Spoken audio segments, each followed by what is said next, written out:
share right here. I'm gonna my light just went off. Okay. What you can do is you can turn off. On it. Just give me 1 minute. Yeah, you can turn off your camera and do it. When No, I'm not. I'm here. Okay. All right, I got the link. Yeah, I think we're back. Mashallah.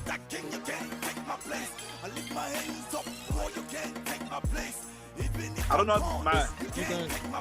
You can turn.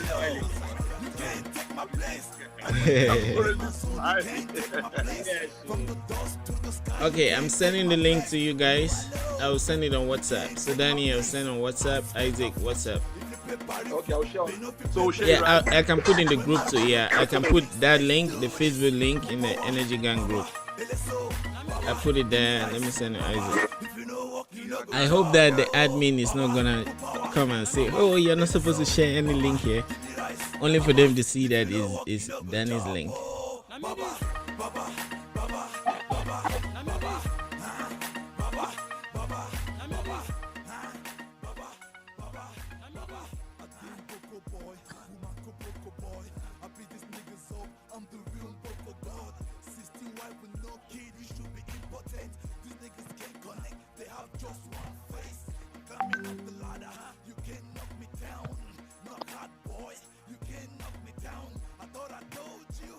Are you there?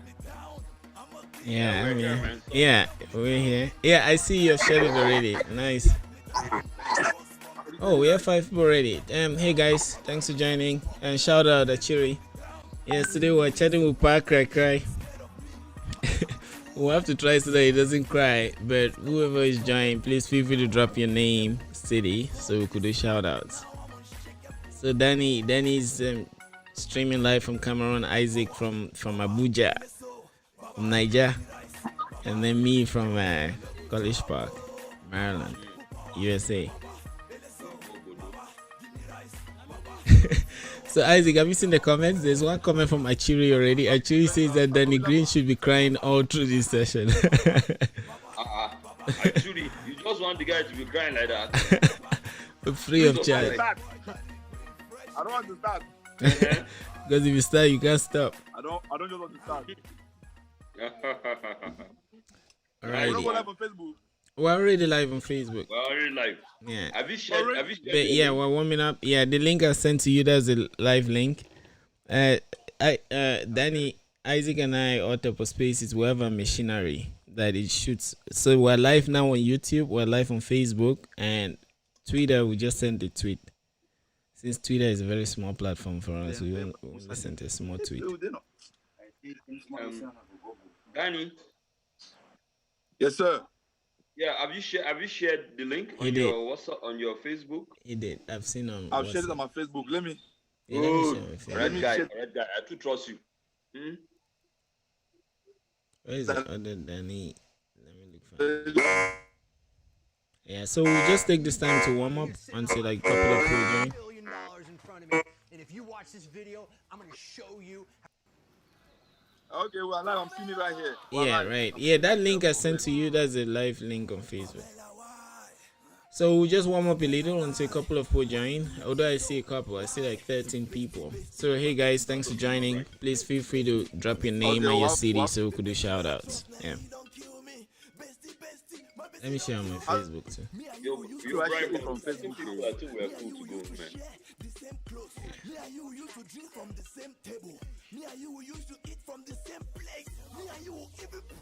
Right? Did you hear that? What? Did I hear what? Okay. Hey, 90 years. This is Danny's song, actually. That's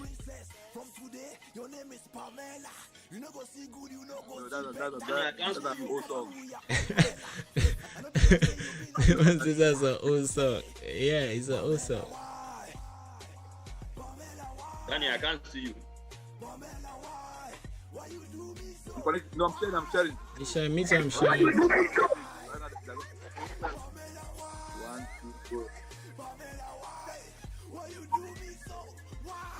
I am back. Good, I'm good, back good. in the house. This is Jezebel. I think we should. Brian, Yeah. my fan have spoiled. You have been Douala. So now, Usher. What has spoiled your mind like this? No, he said fan. There's heat. my fan is no Your longer fan. blowing. What happened now? Is it NEPA?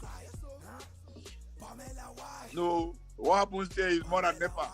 We have eclipse of the continual, constant, never to have light. Jesus. Oh my God. Those NEPA people like. Mashallah. What we have here, you are blessed with NEPA. If I explain to you what we have here, you will thank God for NEPA. Are you sure? We give glory to God for NEPA. Have light more than us. Yeah? We think that Cameroon even have electricity more than us now. That was before, not now. Things have changed. Everything was spoiled. Right. Things have gone left. Have you not cried for beer before? It's no longer the one you know now. You never We cried have for a brand beer new before. spoiled Cameroon. A brand new Jaga Jaga Cameroon. In fact, that's not that Nigeria Cameroon Jaga Jaga Jaga. You should give Jaga. it to us. Borrow us the song, please. We need it in Cameroon. Borrow us the song. Yeah, so Brian is thinking about inviting Idris. Yeah. So Idris does a remix of a No, Nigeria the remix. They should give us the Cameroon song. Jaga Jaga. Let him dash it to us. The song that belongs to Cameroon. Cameroon Jaga Jaga. Everything's scatter. Mashallah, Danny, thanks for coming. So, I mean, you guys, you know, I measured a whole bag of laughter and kept in my stomach. So we only started and I've gone half already. I'm trying not to over laugh. So you and Isaac, you guys, please don't make me laugh too much. I was just thinking that imagine Cameroon and Nigeria, they go like to the UN and Danny and Isaac are representing the countries and then they're arguing that no, we have light more than you, or we're suffering more than you, and Danny say that no, NEPA is joking. At the UN. Can you imagine? Nigeria is like heaven. Where Jesus Cameroon Christ. is.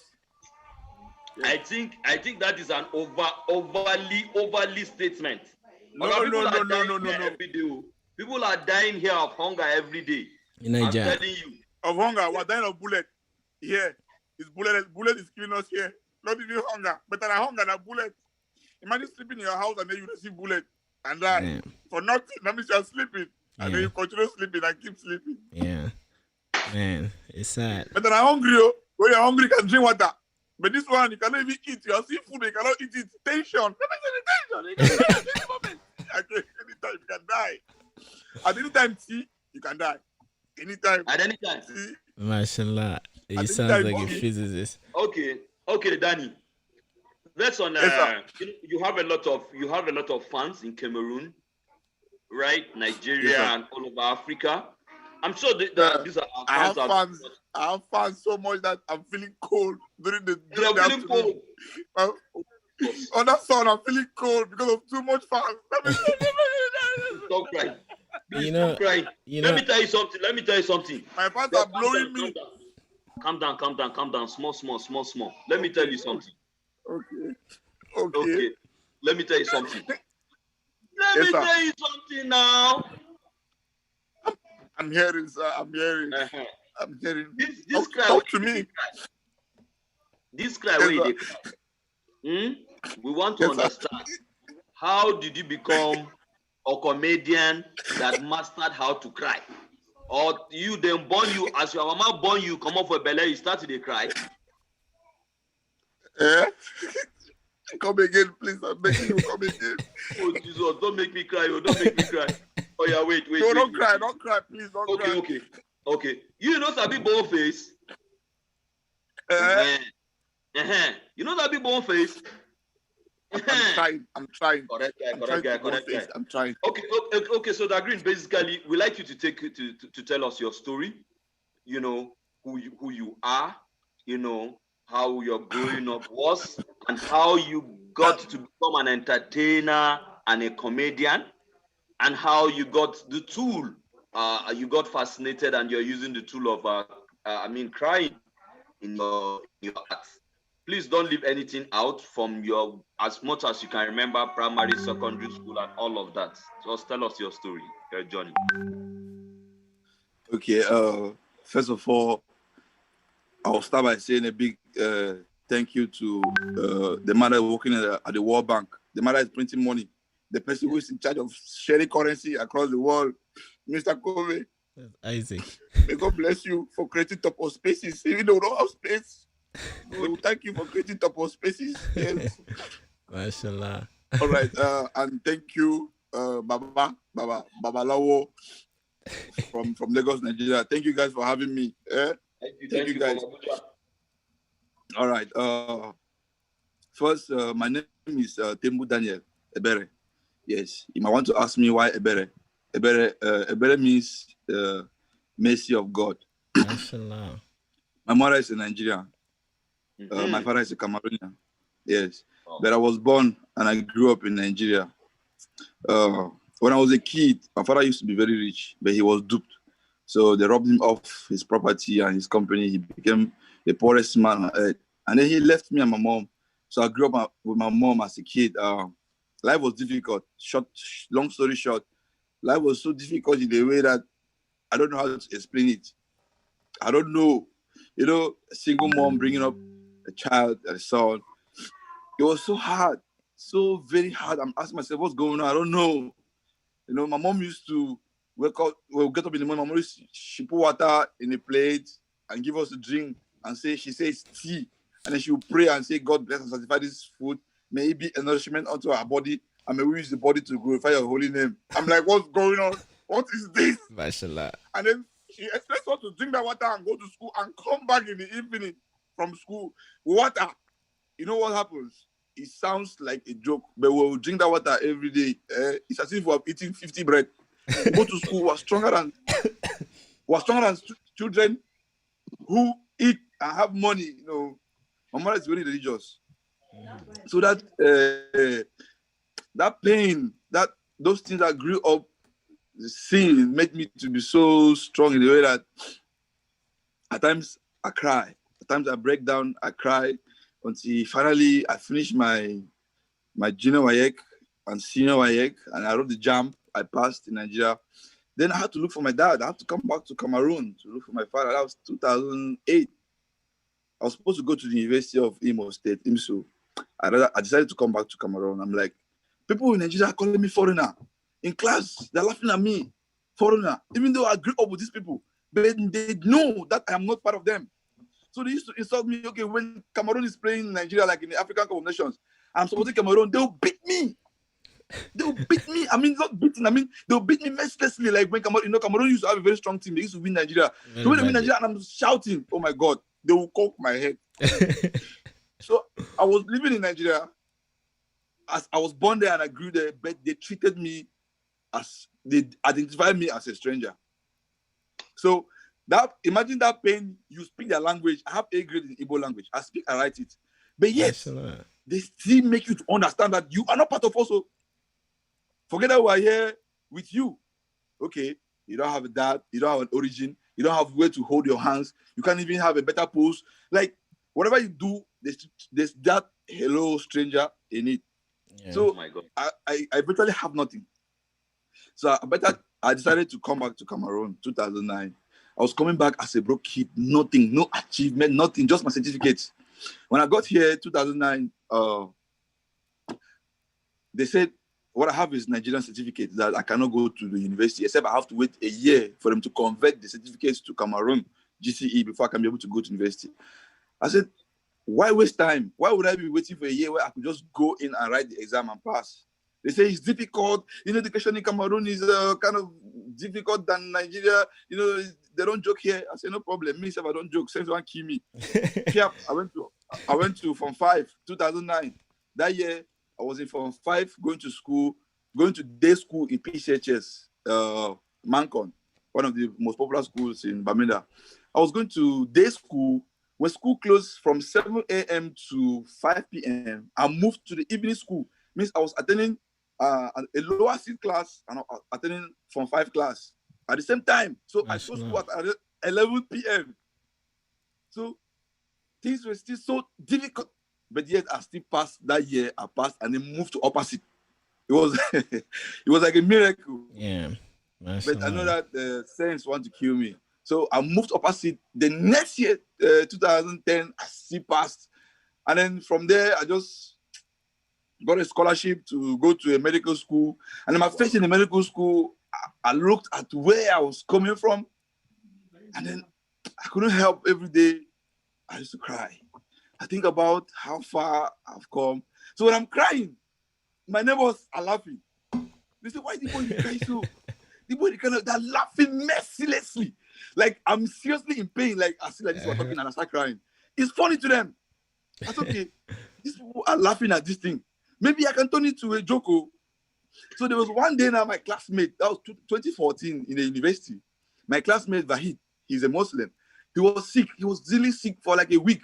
So we disturbed. We went to the hospital that day and I came in. I started crying.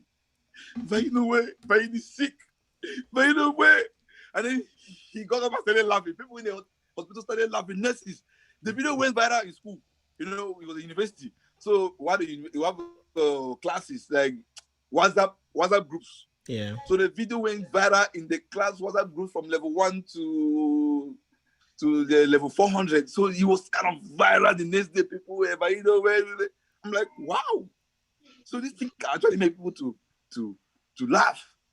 Now, I remember how far I've come. Like, you know, like a boy, since I was born in my life, I've never had an uncle who dashed me 100 naira or 100 francs. Not an auntie, not an uncle. I have an elder brother. Like, there are children that actually have people who support them, like maybe advice. Just my mom. I wake up in the morning, my mom, come and give me my mom. Everything was centered between my mother and my father. Nobody to say, okay, boy, come take this one of your school fees. No, my mother will travel to Cotonou to buy milk, come back, they hold her at the border. I'll be in the house with my elder sister for almost 2 weeks. My mom is there locked up. You know, there are some traumatic memories that I have that maybe when I want to do a video, I just need to remember them. That's so painful. How many times they robbed my mom? She gave me the money. I was shocked. You know, armed robbers came to her house to rob my mom. That day, I don't know how they got information that she was about to travel to Cotonou. She removed all her money in her account. That night, we prayed. She's supposed to travel early in the morning. That very night, armed robbers came. Broke the door. As they were trying to break the door, I took the money from my mother's room, ran to my own room. They break the. As I was trying to go out through the steps, they shot me. The wound is still on my hand here. Mashallah. They shot me here on my shoulder. Mashallah. Yes. Lucky but that alone took me to coma. And they still took the money. So I almost died. So there's some traumatic memories that I've never shared. Like this, what I just said, I've never shared with anybody. So those things, that the reason why I actually cried. There's this thing that say that you can turn your pain into gain. Yeah, so I use my pain to, I realized that people actually liked it. They loved it so much. And same actually started in the university. My friends, my classmates, they will come and say, oh no, Christ, oh no. I will cry, everybody will fall on the ground, they will laugh. How do you do this? How do you do this? So I thought about it, I was okay, what should I do? Now, during my internship as a medical student, I go to the in the hospital like Kirinimona, Regional Hospital Bamenda, La Cantine, Douala. When I get there and the patient is kind of stubborn, I will make, let me choke you now. My God, the patient will laugh. I'm also famous in the hospital that patients love me. People just, when they come and say, that yellow boy don't come, that cry part don't come. Maybe I'm not working that day, they will not be happy. Mm-hmm. So it was, I realized that people love it so much, and then I decided to maybe work on it, professionalize it. I searched for a name. See, I used almost a year to look for a name. I was just crying and putting Danny Green. So until one day the vision came, put 237 town crier. I'm like, okay, let me just be a town crier. I can upgrade this thing. No longer crying for patients and crying for my friends around. I can actually cry for my nation. Since there's too much pain going on, I can actually cry for the world. Maybe some people don't know how to cry. People don't know how to put out that pain. Like that people who are actually going through pain, but to cry is difficult. So when they see you crying, it gives them joy that you are not crying for them. Yeah. It's like now that transfer your pain to them, and now you are the one carrying their burden. Now they laugh. It's good to cry, man. I wish I could cry like that. I would be the happiest person. Anyway, sorry. Continue. Brian, Oh, what did you say? I You can said look you at wish certain you things cry that like bother that. people, things that disturb people, and you will laugh. mm-hmm.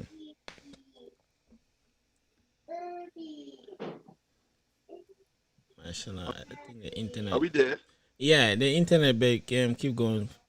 Yeah. I think the internet.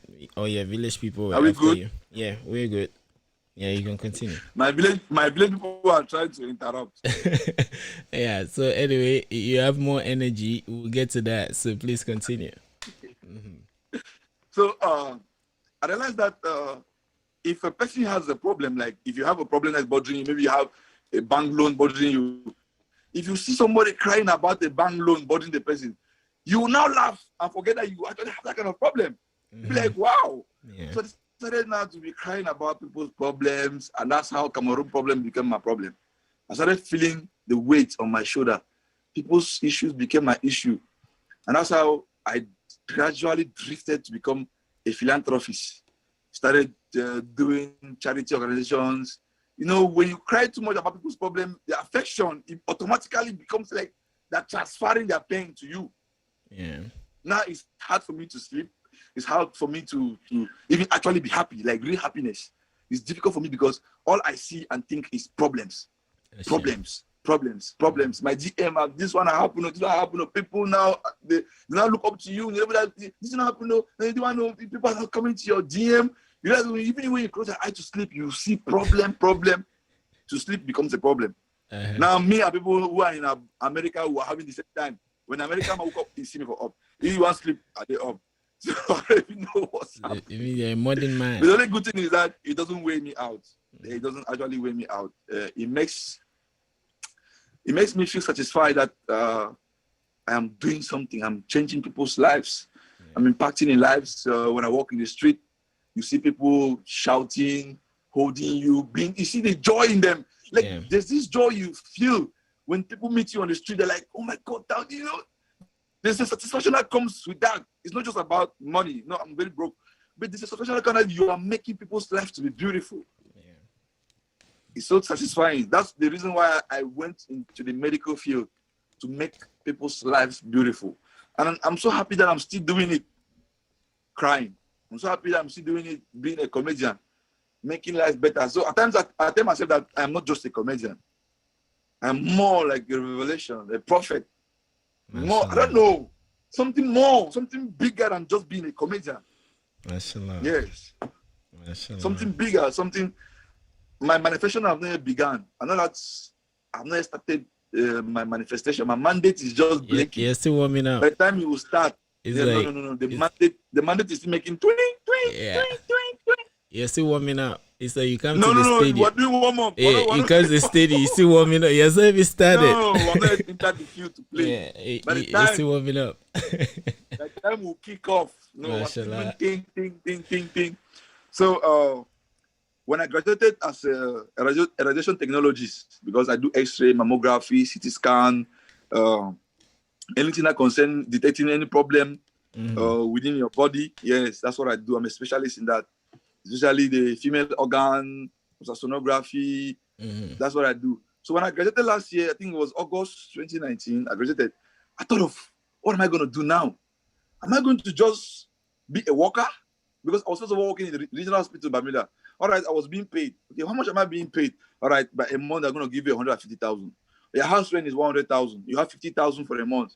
Okay, what are you going to give your mom, your dad, your child, your wife, your transport, your feeding? 50,000 for a month for a big man. Okay, you're going to tell people, I'm working. And I'm going to ask you that, okay, please send me 5,000. You're not going to be able to send it. Okay, now, working in an X-ray unit, I cannot work less than 100 million in a month. Now the proprietor is making hundreds of millions a month. He will give you 150,000. And then very early in the morning, you wake up 7 a.m., you wear your tie, wear your iron your shirt, you're rushing to the hospital to go and work, you're rushing to the office to go and work. Bro, at the end of the month, you can't even save anything. Your life doesn't impact other people's lives. Your life is just being a servant to another person. No. I don't want to live like that. I told myself that, no, I can't continue living like this. My life has to have a focus. Even if I'm going to work in a hospital, I should have my own vision. Mashallah. I should be driven by a vision. I should have a mandate that I'm pushing.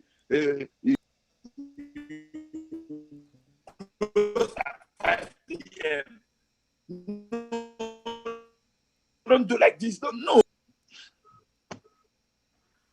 Yeah, sorry, continue. Jesus Christ. This on the hospital village people wanted to disturb, but continue. So King. Yeah.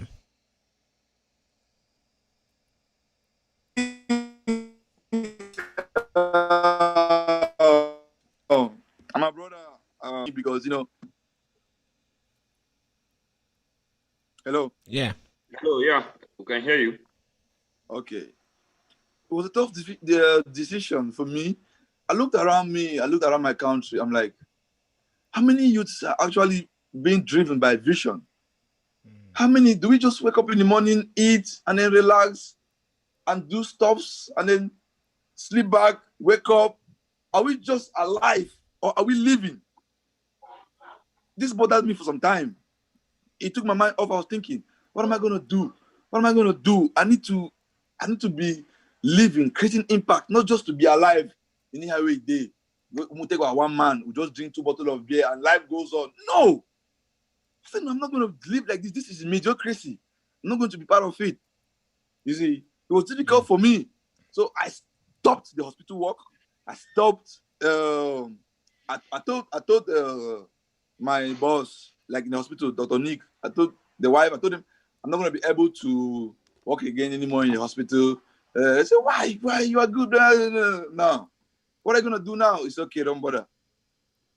I created Energy Gang. I said, okay, Energy Gang. They say, gang, you cannot, gang is not for people who go to school. Gang is for gangsters. I said, no, gang has a lot of other meanings. Please. Say the Energy Gang, the powerhouse to empower youths across the world. They're like, which you never finish empower yourself. The first day was, a lot of people come in, backlash. Yeah, first of all, copying this or that. I said, no, you are not going to put me down. Energy Gang is going to move. I said, okay, what am I going to do now? I don't have money. All I have is around 11,500 pounds. I said, okay, let me print t-shirts. I'll make 3 t-shirts for Energy Gang and I'll sell it. So I printed a t-shirt. The face was Energy Gang. I think you saw it, Brian. Yeah, crying face. Yeah. Wesley West Coast. He's a designer here in Douala. I met him. I think I want to do a brand Energy Gang. I showed him, he designed it, and then we printed it. We printed 3. And I think I had changed about 3-5 to remaining with me. I was on a bike going back home, and I posted on my status that I have t-shirts for Energy Gang. The first person told me to stop where I am right now. Her name is Ara. She's from Manfe. She rushed and came and bought 1 t-shirt, 5,000. I was left with 2. Another person called me in Bonabidi. I took bike, and when I delivered the t-shirt for 5,000 and came back, I lost because you cannot sell the t-shirt for 5,000 and then you're spending about 3,000 francs for transport. Yeah. So during that period, I was just printing, go print, come back, print 2, print 5, print 10, print. That's how my father told me that this is disgracing. How can a graduate with a first class result be selling Okrika t-shirts? I'm like, Papa, you cannot understand this. This is not just selling of t-shirts. This is way bigger, like empowering youths. Why empowering youths? By giving them t-shirts, backlash, social media. It sell Okrika. You don't go to school, you can sell Okrika. It sell Okrika. It sell cheap Okrika clothes. I'm like, God, when? It was difficult, the backlash. I thought I come back home and say, am I sure this vision will go? All right. After like 4 months, or was it 3 months, I realized that we have sold t-shirts for, and we made profit of 1 million. I counted the profits I sold for t-shirts, 1 million francs, and that was my first 1 million that I made selling t-shirts. By that time, my classmates who are working in the hospital, that's still turning around. That's still saying yes, sir, yes, sir. With tie. Yeah, tie. Let's call it a strangulating device, man. That thing, that tie. Anyway, sorry. On the phone. Just a minute. Yeah, Danny, I'm here. The strangulating device, that thing that others call a tie. If you joke, man, it reduces your lifespan. I say it's a strangulating device. It helps to strangle you. But anyway, continue. Yeah, your classmate. Joking. I had 1 million francs. I asked myself that, what am I going to do with this 1 million now? Am I going to just start lavishing it like some of my friends do, go to club, buy flashy things. But then I was still having my old dresses from students. I was dressing shabby. I was kind of, tata. I said, no, I'll use this money.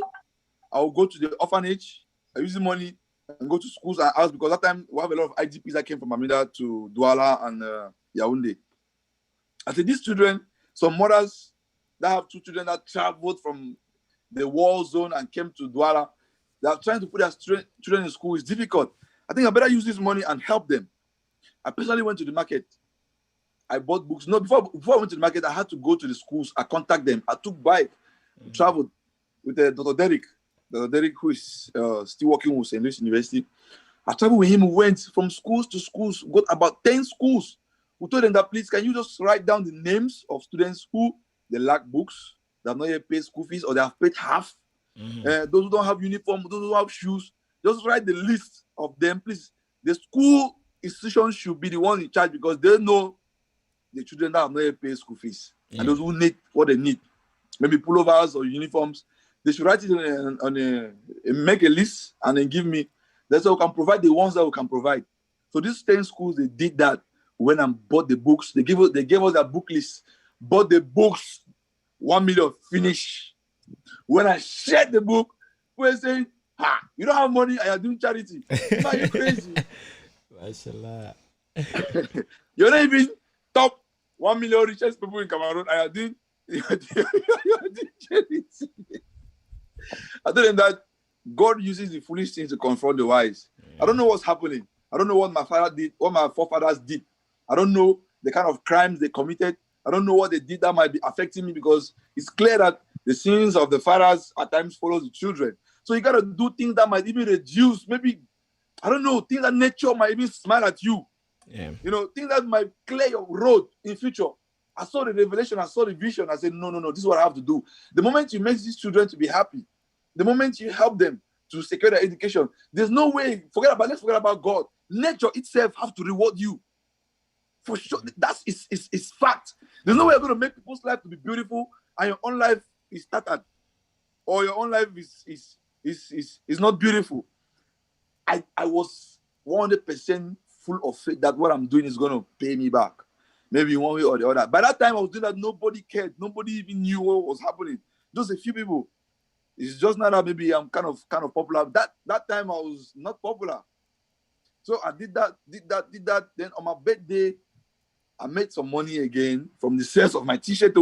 I said, okay, how am I going to celebrate my birthday? Should I also go to the club? I said, no. I have to go to the orphanage. We went to another orphanage, celebrate my birthday there, invite my friends, celebrate with the orphans. After that celebration with the orphan, everything changed. Mashallah. Just like 2 weeks later, in fact, I skipped the part where the Anglophone, in fact, the bloggers in Cameroon, they had a meeting in the WhatsApp. They said that they will never share my work. They will never support me. Can I ask a question? Proud, arrogant, blah blah blah. That will never go far. People are coming. They say you're losing followers. That time I was still 700 followers on Facebook. That's nice. On Facebook. I wasn't even having Instagram that time. So that time this was happening correlatively with the other events. But after that orphanage visit, I did a video, Sense One Kimi Banana. That was February 2019. But earlier this year, the biggest blogger in Africa, Tunde Enoch, posted the video just a week after that orphanage. As he posted the video, boom! Mashallah. Everywhere scatter. Everywhere Boom! scatter. Yemi Alade posted the video. Mashallah. Boom! Denzel Washington posted the video. Mashallah. One more. He's training in Ghana. Boom! He's training in I created my Instagram immediately. Before I want to open my eye, my Instagram is having 10,000 followers. Mashallah. Boom! I'm telling in Nigeria, people are calling from left and right. Cameroonians were shocked. Now, the small quarter bloggers in Cameroon, they did not have any choice. Because, how will you explain? That you are here in Cameroon. And the person you are talking about is not training in Ghana. You take your Twitter trends that in Ghana, Nigeria, out of Cameroon. I couldn't believe it. Top Daniel, K. Daniel shared. David, a lot of Nigerian celebrities shared the video. In fact, I didn't understand what's going on anymore. I don't know what was happening anymore. I was like confused. What's going on? I want to open my eye. These celebrities have shared. These celebrities have shared. Boom, my Instagram. In fact, that was the breakthrough. The Sense One Kimi Banana video. That was how Sense One Kimi Banana video. Brian, you have to pull out this video for our fans to see, man. Yeah. Can you? Yeah, no. That video needs to be in a museum. You need to be where? It says in the museum. In the museum. Yes. The museum. But me, I don't understand. If you be in the museum, is it poor people don't go fit those things now? I beg. You have to understand my boss. So I'm looking for you guys. Going keep talking, yeah. Okay, go ahead. The video was trending. It was going, and then I have a couple of people who came to me for encouragement. Brian was one of them. Brian personally contacted me. You know, that was the first time actually someone from out there is coming close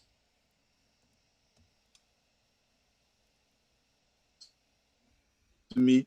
I was like, wow, who is this man? What are you drinking? Are we together? Yeah, are we together? What are you drinking? I'm looking for a video. I'm drinking water. Okay. Water no get enemy now. No, water no get enemy. Yes, now so. I'll show Supermon. Supermon should pay us for advert. Yeah. Anyway, go on. I'm looking for the video actually. Okay. Yeah. Just type Sense One Kimi on Google. You'll see everything. Okay. All right. Yes. If you just type Sense One Kimi on Google, you will have every information about me. Mashallah, Sense One Kimi challenge, July 3rd. So when I launched the Sense One Kimi challenge, Brian came. He supported with 100,000. He said we should give. I barely knew him, man. I'm like, what's going on? This is the first time someone is sending me money. What's happening? Somebody just busts from nowhere and send you 100,000. That okay, use and support your challenge, bro. Wow.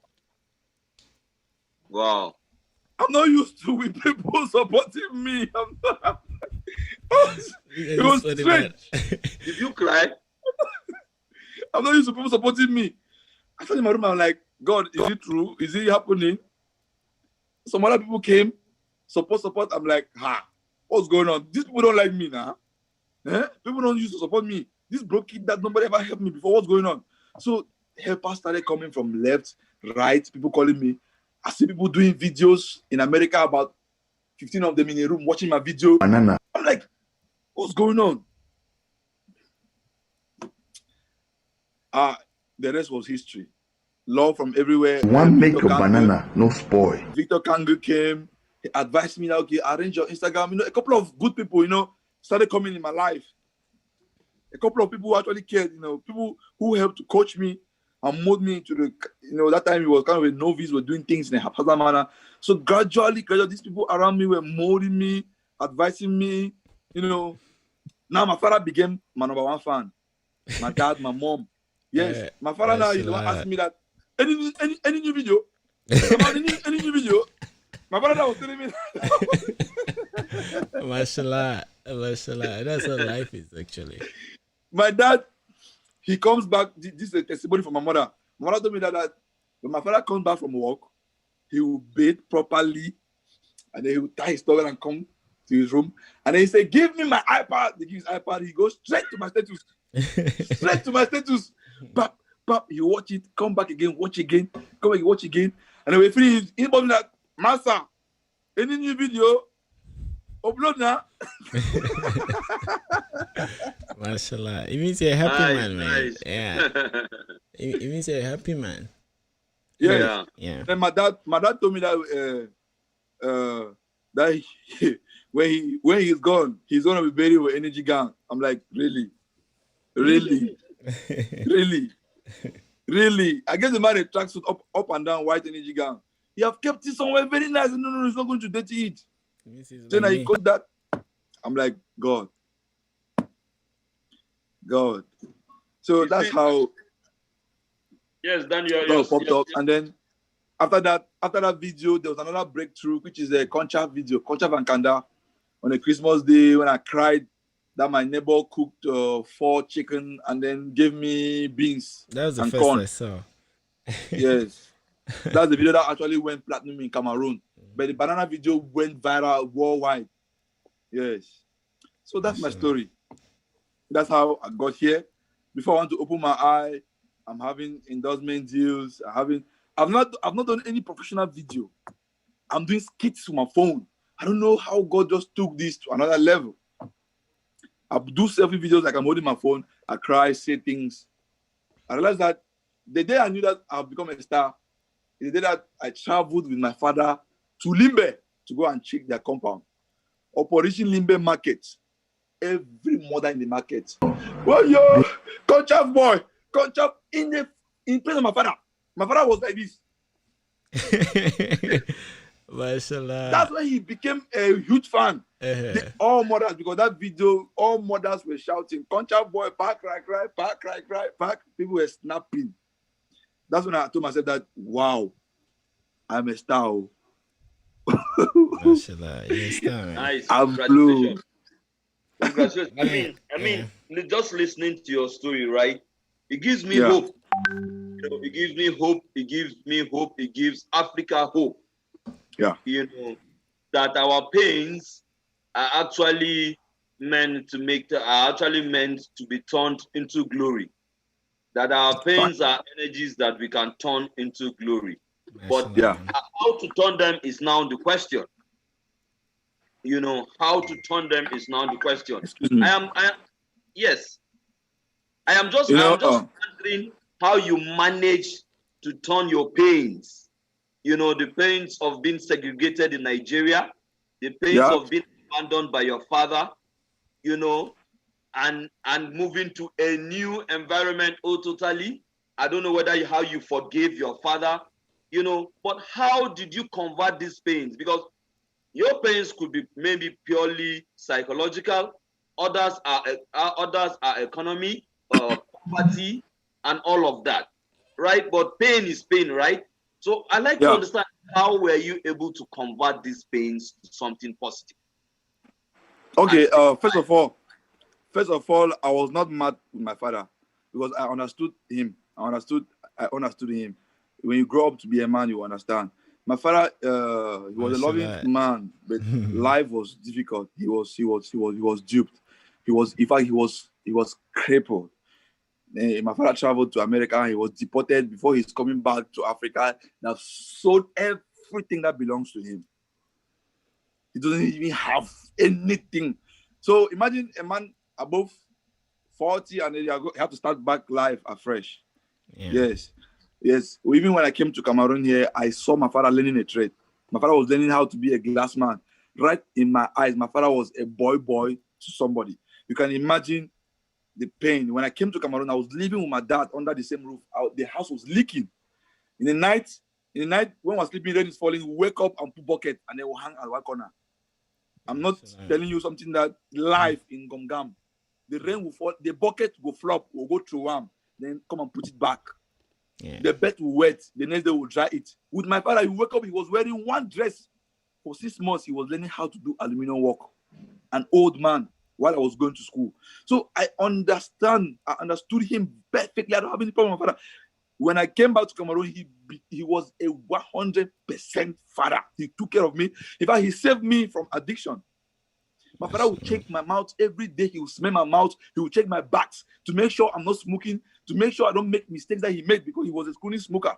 There was no one day I ever held cigarettes because my father was staying. He didn't want me to make the mistake that he did. No. My father is the father of the world father. He's a very good father. He took care of me. He followed up. Anytime I come back from school in the evening, he will catch me, smell my mouth, smell my hands, check my pocket, check my bags, make sure I don't do drugs, I don't follow up some kind of things. When I passed my GCE, he was broke, but he bought me a laptop. That was my first time somebody ever give me anything. He said, he is poor, but his children will not be poor. He provided. No. I don't have any problem with my father. In fact, I am very, very grateful. My dad, he made me. Mashallah. If I need Yes. to comment a Papa. little on this experience, man, like, a lot of us, we are trained about life from a religion, be it Christianity, Islam, if Juju House, all of those. They tell us Yeah. stories of those that have come before us. If you look at Jacob was a shepherd. He had to cater for the sheep of his father-in-law. They actually duped him. With those two ladies, he has to do more. So he was also a boy. You see, even Yeah. David, before David became a king, was a shepherd. So mostly God always takes the best people and then he sends them through hot fire. You see, Yeah. and that's why they say like gold is tested in hot fire. You see, like Facts. that. So, Facts. like your dad, if your dad had continued in his richness, he may have forced you to go to a school that his friends' children are going to. So it's like Yeah. how all rich people have the same kind of house because they're competing. They want to maintain statutes. Facts. So you see how like God is just changing your own path and just putting you on the right path. Like Facts. even Joseph, he was He's in the rich. well. Yeah, his brother sold him, put him in the world. If he had to think of that, just imagine your brother selling you. You can just go off yourself. But look at where he ended. You see what I mean? So Yeah. so all of these things, if you sit back and really look at it, you plot the graph, you see that it just leads you you're on the right path actually. Mashallah. Facts. So Facts. anyway, so Facts. now I think did we thank the head of state? Isaac? No. So I think we should thank the head of state. I'm not done. I'm not done asking this question. You're not done? Okay, oh sorry, I was continue clearing, then. I was first of all clearing a point. Okay, I'll Yeah. thank the head of So he state said- later then. Okay, continue, sorry. Continue. All right. Before I continue, let's thank the head of state. as well. Okay, nice. Yeah, we'll thank the head of state and then later we'll ask you how you're managing the energy of the state. But please continue. All right. Which head of How state did I? are you- How was I? which head How of was I state are able you to? thanking? Don't worry, you'll not understand, Isaac. We'll explain to No, you I don't later. like that one. I don't like to hear that one. Which head of state are we thanking? The head of state, the original head of Popo. state, man. Popo. Popo. Popo. So Isaac in Cameroon, right? Yeah. Every minister, whenever he wants to say anything, even if they ask him like "Good morning," before he says "Good morning," he will say first, "I want to thank the head of state." Head of state. So it's kind of an ethos for Cameroon, like to thank the head of state before you do anything. So anyway, It's the sorry, same thing continue. here. It's the same thing here. The better news now. Yeah. Yeah. So let me first of all thank Buhari. Yeah. Okay, we thank you. We thank you. We thank you for your head in the state. Buhari, the one that is alive, but the one that is dead. All right, Buhari man. is no more. Either is not alive. And some people say is a one is a clone copy from Sudan, but Sudan. but that's just some fallacy, Fake some news. fantasy. You know, the Propaganda. guy is Nahim they there, they fuck up. Nahim. He's the one. And He's we the are one. some of the people that voted him, but he's disappointing us left, right, and center, and we are not happy. And by the grace of God, we'll change them in Jesus' name. Amen. Mashallah. Amen. So, Amen. you know, when Amen. I say that you are the African story, you know, Africa is, I hope I'm not repeating myself, but Man, repeat Africa has yourself. been hit by everything, virtually everything that you have gone through. You know, poverty. Africa was rich before, very rich. They heard that the richest man was from Mali. You know, we heard that civilization was from here, and we've woken up nothing. See us are walloping in poverty, everything. We don't even have NEPA. See us, Brian, sit down for that America. See us in space, just they chat. Yeah. Top of space has space. Mashallah. That's Look at space. Look at his Mashallah. office space, bro. Please don't Yeah, cry, don't cry, no, don't cry. Don't cry. Don't cry. We'll talk about that.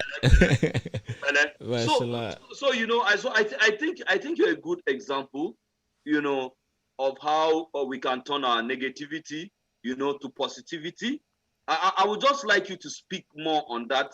You know, I don't know, you know, if you can just add more light on that, how we can actually, because a lot of people have allowed their poverty, their situation to drown them, and it's still drowning them, right? And we have no cause for complaint. Complaint does not bring food on the table. If you were complaining, I mean, you will not be of how we can turn out. And they will not be posting your video. Sir Isaac. Yes, sir. I want to thank you for that question. Thank you, sir. There's one thing that a lot of youths in Africa don't know. In fact, youths in Africa, we have grown in a way that we push blames. My auntie did not help me. I did wait that my uncle for America. That my brother, he don't talk say by next year he go send something. My mother's sister said she's going to help me, so I'm waiting. It's just because Wayeka failed. It's because Lagos things are difficult. There's Anglophone crisis going on in Cameroon. People are pushing blame. The spirit of excusitis. Yeah. That is one thing that's killing the youths in Africa. They don't know that you have, as a human being, you have enough energy to change anything. There's enough strength within a human being. That means a human being can do anything. We're so powerful. The most powerful, that means God has created us with so much energy, so much strength. That means the strength that lies within a child. It can do wonders. Mashallah. Now, human being create TV, human being create light, all these things I've seen, human beings created them. People who search deep into them, cling to the energy within them and explode. Somebody just cover himself say, no, Africa is first of all, one monopolized. Things are not going in Africa. What concerns you? What's happening in your own environment? Somebody has not been able to change his bedsheet, but he wants to change Nigeria. A boy who has not been able to buy new trousers for himself, but he wants Nigeria to become new. Who want a new Nigeria? Quick new Nigeria. Mashallah. You can be fighting for Cameroon to change, but just your own environment where you are, you're not being able to impact lives or do something for yourself. No. No, there's no way change will come. It comes from within us. They say Cameroon. Okay, imagine that everybody in Nigeria now, that they refrain their mind and have a mind of love and positivity. Everything will change. They don't care about the government. Go make your own money. Go live your life. Be useful to yourself and your generation. Imagine every youth in Cameroon now, because yes, it's happening in Nigeria. That's the reason why Nigeria is moving forward. Because every youth in Nigeria are mostly industrious. They actually don't care about the government. They can only be angry and disturb the government, but after that, they come back, they hustle, they go get their money, they go work. They're entrepreneurs, a lot of enterprises, independent humans, making money. People are tiring their roads to their houses, building houses, hustling. But here in Cameroon, it's different. In other countries, it's different. There are a lot of excuses. Because my father married 2 women. My father married 3 wives. 3 wives now. He has to now share his property. Wait till God, live your life. Close your eyes and dream it and follow it and achieve it. Most of these big people don't have backgrounds of people who help them. People here in Africa that are waiting for somebody to chew it and remove their money, come and give them. No. Even God said it. Heaven help themselves. Yeah. Heaven help those who help themselves. If I didn't push hard, I would never meet Kobe Bryant. I would never meet his brother who just helped me to shoot my video. If I didn't push, if I was waiting for auntie, I would have been somewhere now pushing truck. Mashallah. If I didn't go to write that concours to pass that exam to win my scholarship, I would have still been somewhere now suffering. If I didn't push myself, I beat myself. I have the best results in my class from the university finish. Best, I'm still the most stubborn, the most poorest. But I work hard when they are out there clubbing in the night. I'm reading. Yes. I study. Yes. So Danny, yeah, and you know sometimes our people they think say, see Danny just they talk about this success. Him where he even get he go school, he read WAEC, he even go medical school, he even pass. How he no go succeed? Look, some people will say we didn't even have opportunity to go to school. So what is this thing that Danny they talk said? I didn't have the opportunity to go to school. When I finished advanced level in Cameroon 2011, I told you that we skipped to 2014. So I said I was trying to cut it short. When I finished 2011, I made 3 years working with my father as a glass man, running bike in Bamenda. Those who know me, they know. In the night, I'll wear this mask, cover my head. I'll run bike the whole night. Come back in the morning. I was living in a store in a storehouse in Gomgam. I was paying 7,000 for that house. It was a store. The next door was a barber shop. The next was a bar, a water bar. I was in the middle. So I don't sleep in the night. So I decided to run my bike because the barber is there babbling the whole day. The bar is there making noise. And I'm living between them. My house at Ngomgam, people who know me will testify. I lived there for almost 3 years while my father was trying to build his house. So that time I was running bike, so I was not a student. I worked hard until I saw the opportunity for a scholarship. I had to still study hard. So the thing is, creating opportunity is not just about education. Minus education, I was already moving. I was determined. If I didn't go to school, what I'm doing now is not education that gave it to me. I did not study crying in school. Yeah, I did not study comedy in school. I studied medicine. But what am I doing now? I'm just applying sense that I got from school, maybe to do things now. But I didn't study to be a comedian. Yes, no. There are things you can do. If I studied to, if I didn't go to school, I would have even maybe by now I would have been a very rich person. If I was doing business, I would have been a millionaire. But now the problem is that I might not be able to impact life the way I'm impacting life now. Now is that I might not be happy. I might not be satisfied. You'd have been a gentleman. If I was doing business, if I didn't go to school, if I was doing mechanic, I would have done it best. If I dropped out from school and decided, no, I'm going to be doing anything I'm going to do, I will put my mind in it and create things. Yes. I was working in a chantier as a laborer, mixing cement. Do you know that those guys that were mixing cement, that it is their life? I mean, like, there are young youths that grew up mixing cement that I'm used to. I do it better than them. They even get tired along the road. I walk. There was a day we went to do port decking at Atwakum. We walk until they said that thing cannot sleep. The decking cannot sleep overnight. Those guys were finished. The contractor was not depending on me to finish that job. This determination, the youths are not ready. Believe me, if you see a youth who is ready, making it. I support that, and I can throw a bit of light on that. For example, Danny, you mentioned this space, right? Someone can see it and just think it's easy. Man, like in a week, I can't count how many hours I sleep. You and I chat sometimes and I'm up, you're hustling, I'm hustling, running up and down. But when someone sees the picture, they think, oh, this man is enjoying. They think that enjoyment means sleep. You see what I mean? Or doing nothing. And even when I was growing up, they used to clap for those that seemed like they were not working. Like if someone who was the first in your class who you did not see study, that person they will call a genius. But if you look at real geniuses, Isaac Newton, even Jesus is a genius in spirituality. You see those people that are praying all night. So Jesus prayed all night, which means a carpenter will work all night. The programmer will work all night. The comedian will work all night. That's his own prayer.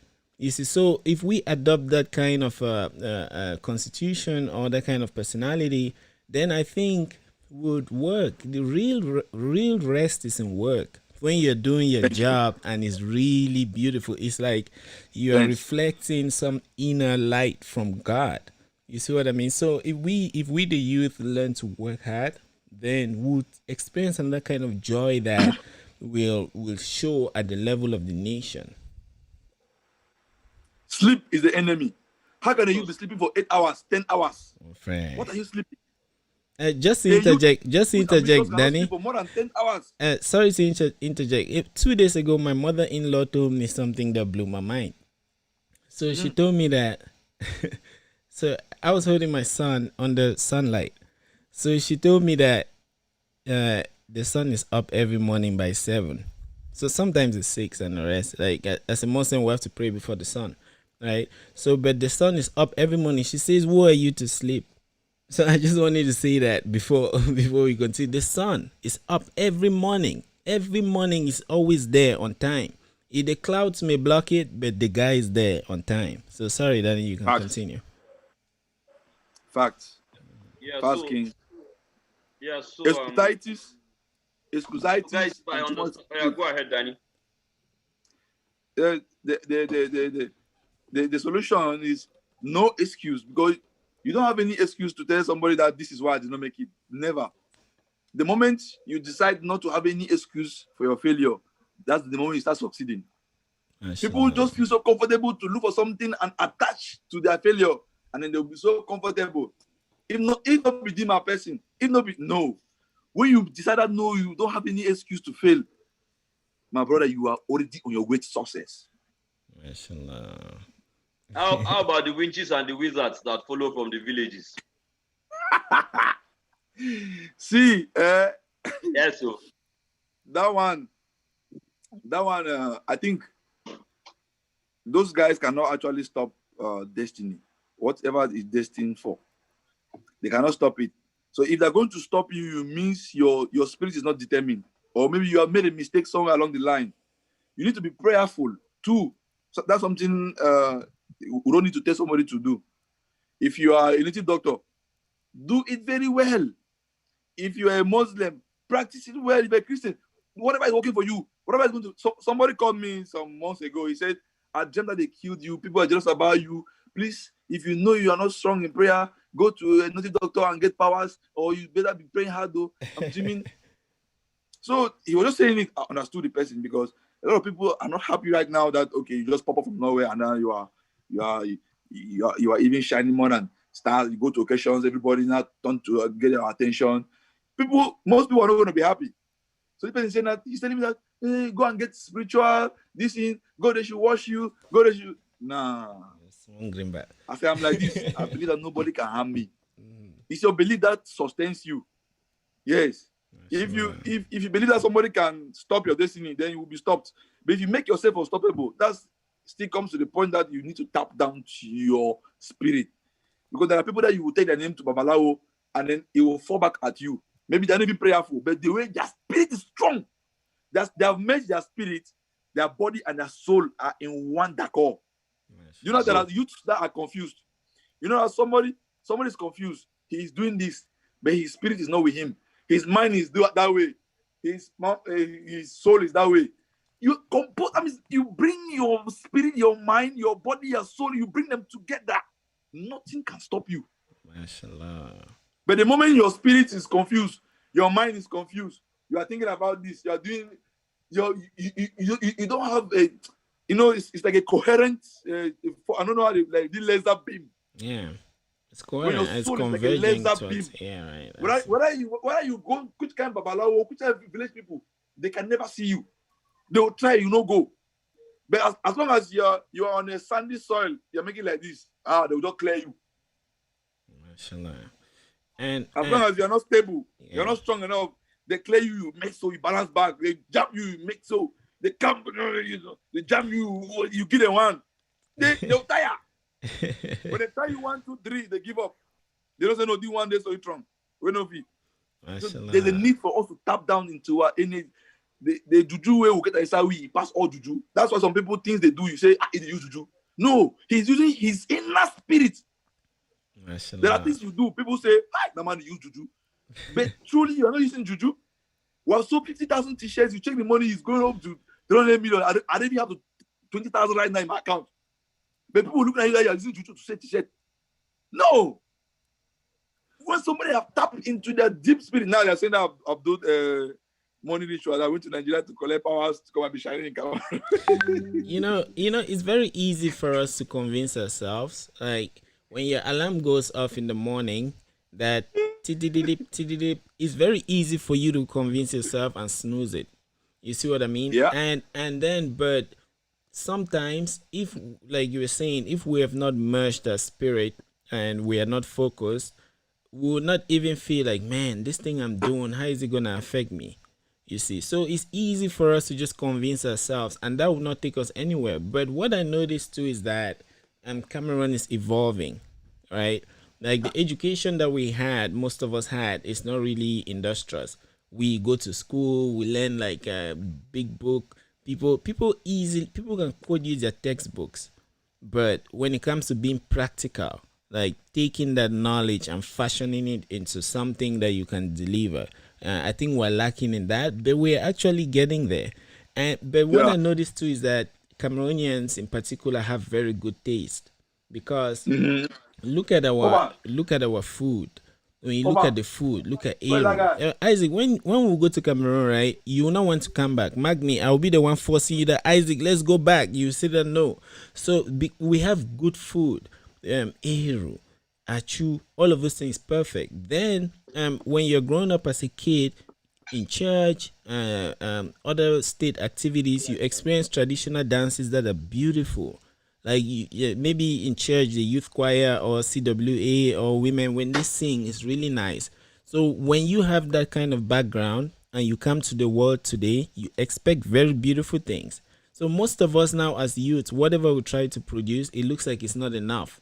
So some people Yeah. now try to start criticizing it. So I was hoping that we could talk about that, because even the West today, even the East, you see very beautiful buildings, you see beautiful settings, but that's because they have embraced the idea of iterations.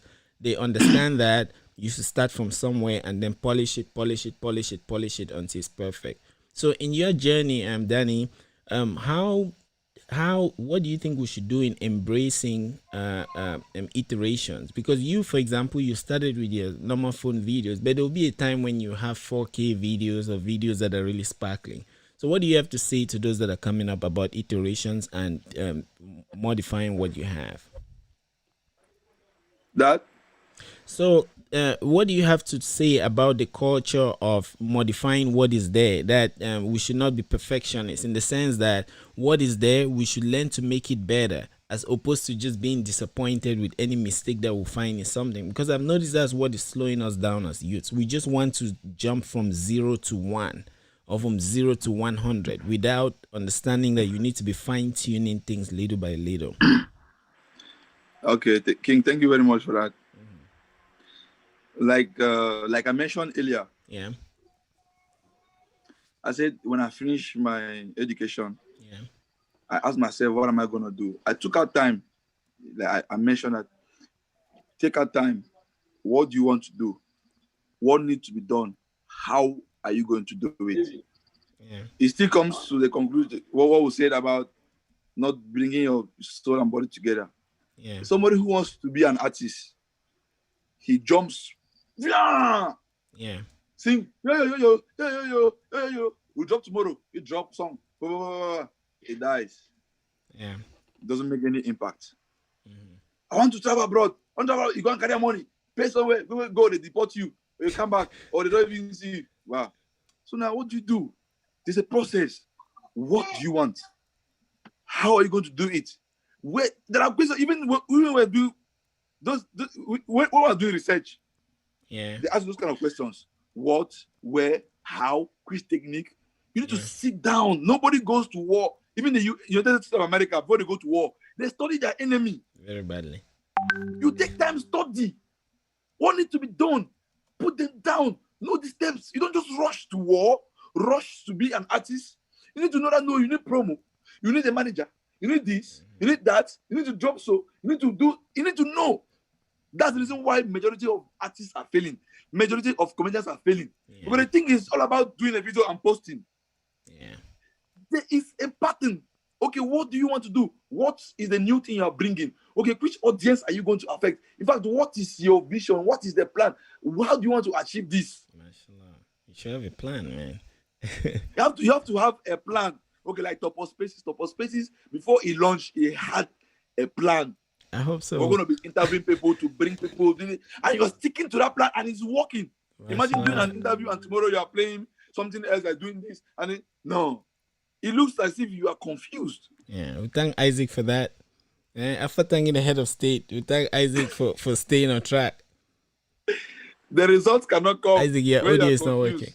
Yeah, true. Nature is I beg. not a competition. Wait, what are you people thanking me for? He said that. Because- So, Danny is saying that people should be focused, right? They should have a plan and you should know where you're going. So he gave an example with Top of Spaces. So that's why I said after thanking the head of state. No, you have to. It's Brian. No, It's Brian that you have Isaac. to thank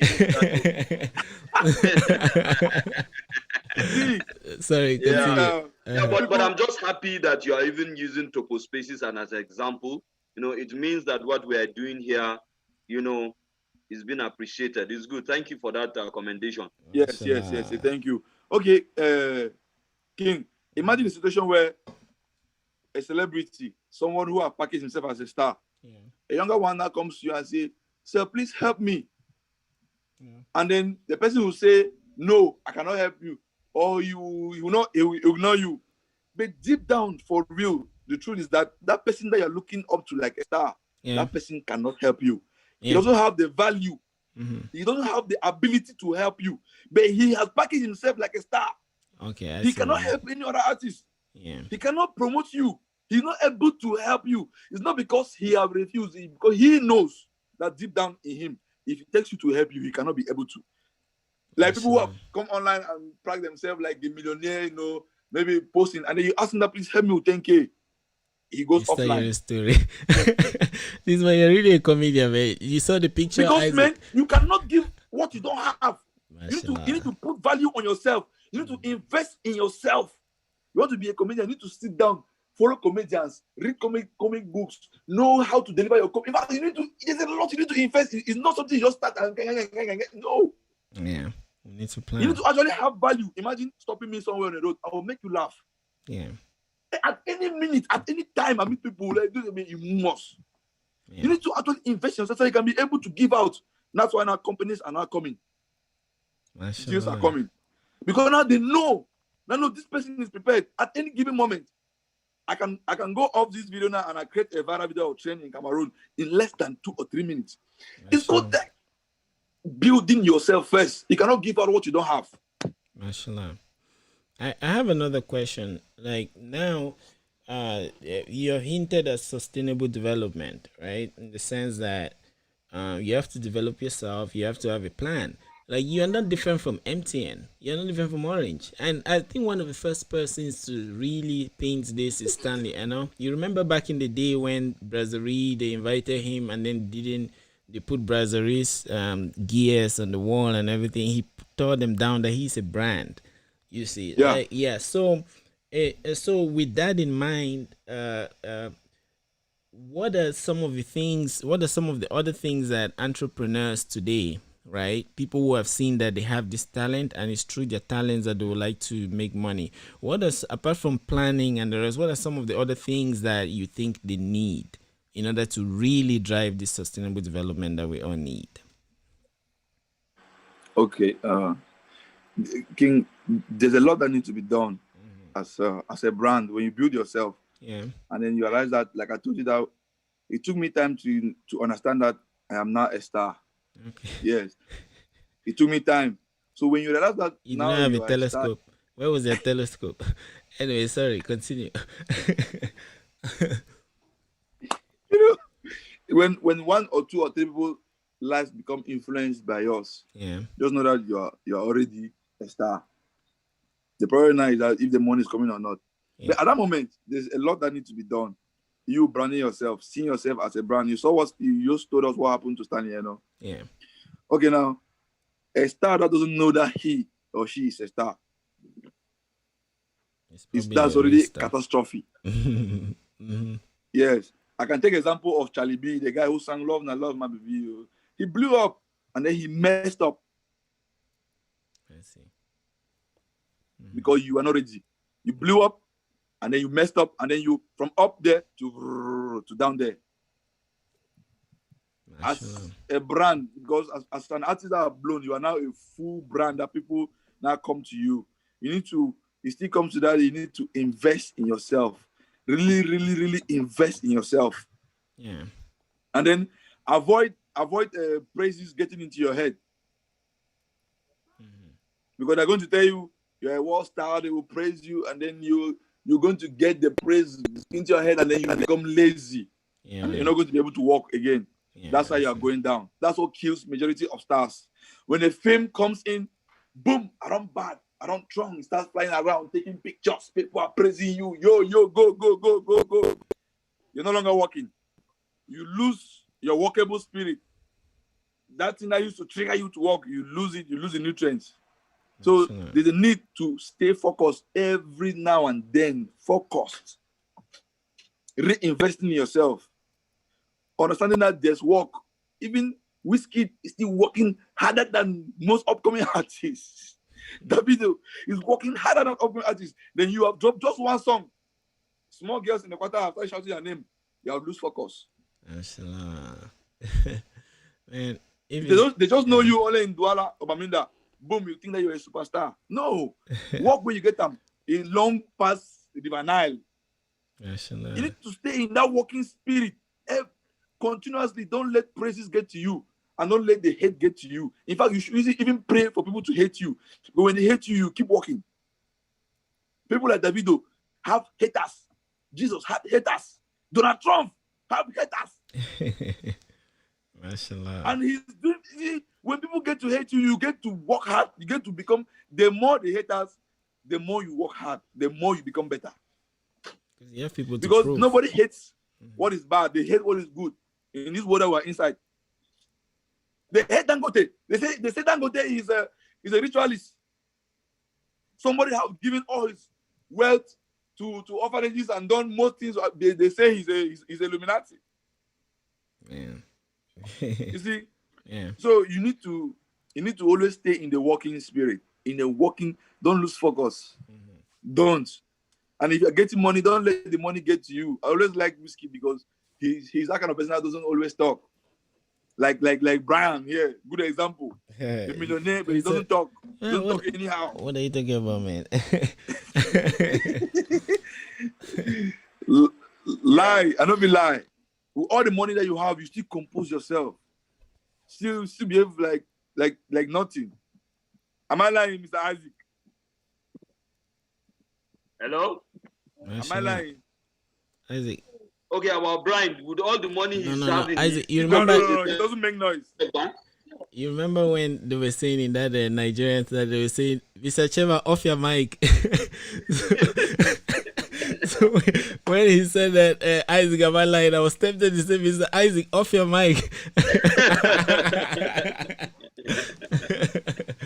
Mashallah. Oh my God.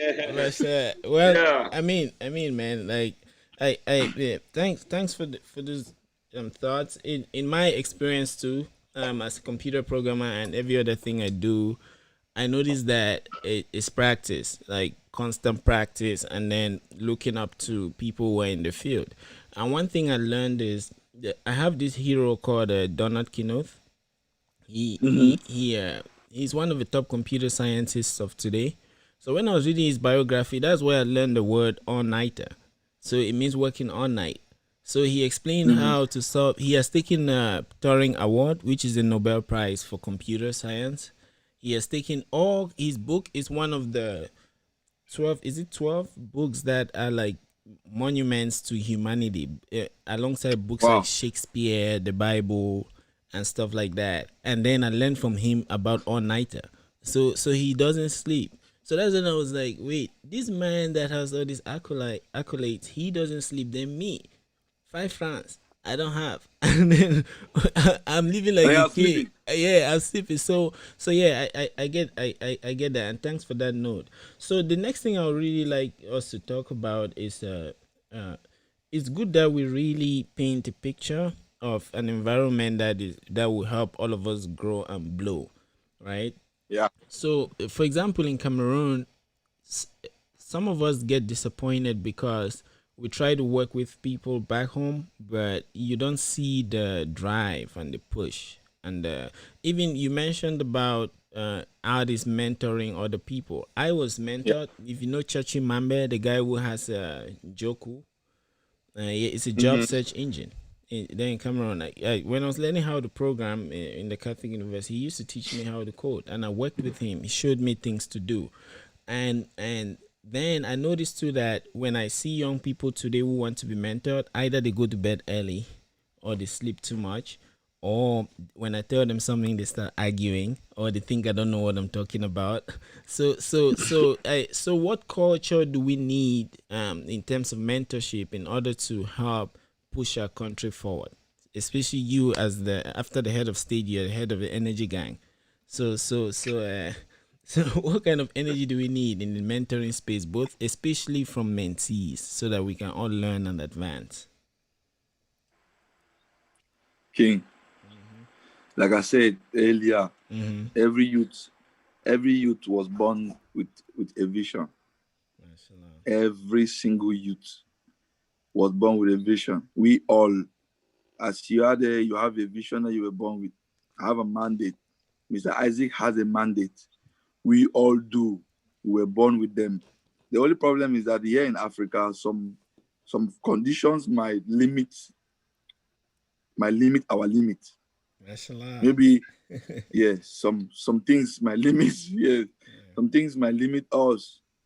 But the truth is that as soon as you discover your vision, just like in America where kids have the privilege, they have the right to everything. The human right, children right is workable. Yeah. The environment, everything.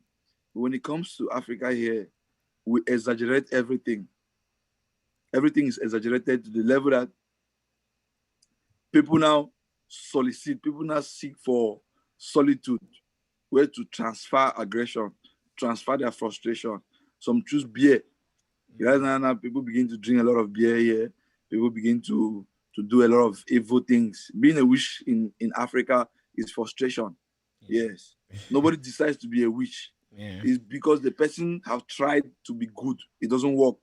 The person becomes frustrated. That's how the person becomes a witch. Witch man. All those people in the village. Uh-huh. Yes. All those people in the village are people that have tried, it did not work. They become hater. They become bitter. Yeah. They become bitter. So, but you cannot blame anybody for your failure. There's no way I can get up tomorrow and say, I blame my father because my father did not pay my school bill. I blame my... No. We keep saying this. If every youth can decide to have a vision, imagine a youth decide, okay, I want to do shaman. He goes, borrow money to do the shaman, and he becomes so focused, do shaman, work money and then increase, open a place. Then how can this kind of youth be complaining about government? True. You realize that at the end of the month, you're making your 200, 500,000. Can't you just keep being industrial, developing, and keep going, and keep going? Mashallah. If us on one thing, we should move by vision. We shouldn't look for where to pour our frustration. Yes, you cannot ever remove the fact that things are difficult, things are hard. Africa is difficult, things are rough. Okay, what should we do? Should we all give up? Some people are still making it. Can I interject for a second? Yeah. Yeah. So one thing too is that we often take problems as problems, but problems are opportunities. Like in the West, people, the kinds of problems that they're solving now in America and China is AI and things like that. People don't even have in research fields. Isaac, correct me if I'm wrong. They call these things low hanging. They call the simple problems low hanging fruits, right? Like let's say in medicine, you go to which field do I like in medicine? Let's say you go to like cardiology, right? And then all the simple heart problems, I've already solved them. Now the really hard problems will probably be like using a robot to do heart surgery. Those are advanced things that they will probably, those are the kinds of problems that they're solving now in America. But we still have many problems like roads, simple problems. So it means that we have the room to grow. You see, so even like at the level of the government, they already have the structure there for us to enter applications. I saw your application, your approval from the ministry that you can now practice the art of whatever it is, comedy. Crying, yeah. So now you applied and you were given. But some of us will sit at home, we don't even know that you need to apply, and then we start complaining about the government. So with the problems that we have, it's room for us to build, for us to create businesses and solutions about them, and perhaps exchange value, which may be in the form of money or happiness. So sorry, I just wanted to interject that. Please continue. Yeah. Okay. Like as I was saying, thank you for the additional sense. Sense will not kill you. Thank you too. Thank you too. Okay. Like Mr. Isaac was saying, that people might be watching now and saying, because he even go to school. Okay, why didn't you go to school? You know, most of our African youths, they don't like school. They think that school is scam. Most of them, their parents realize from early age that they don't like school. The parents might feel like this is a waste of money. And no parent wants to waste the money in education when you see that the child is not serious with education. And I'm betting you that if a father or a parent know that you love education, he might even sell his kidney just to send you to school. True. But no parents will be spending school fees when your interest is not in school. If it's me, if my son tomorrow, I see that he's not having interest in school, or God, go and do what you want to do.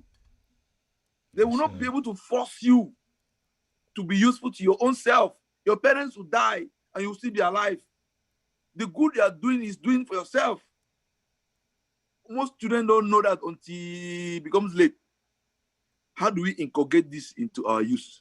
To understand that even at the age of 12, you need to start looking up to yourself.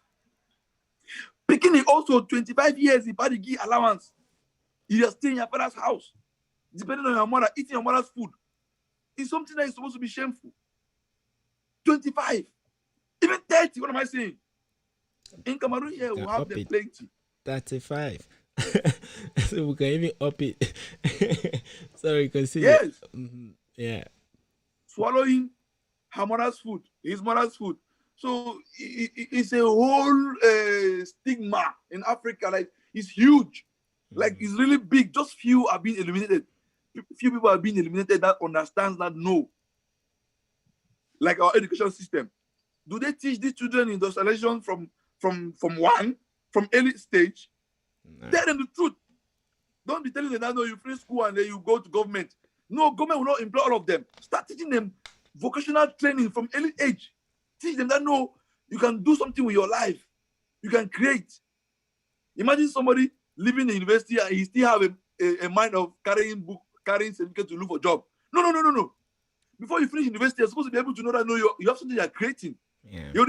I have a lady in Nigeria.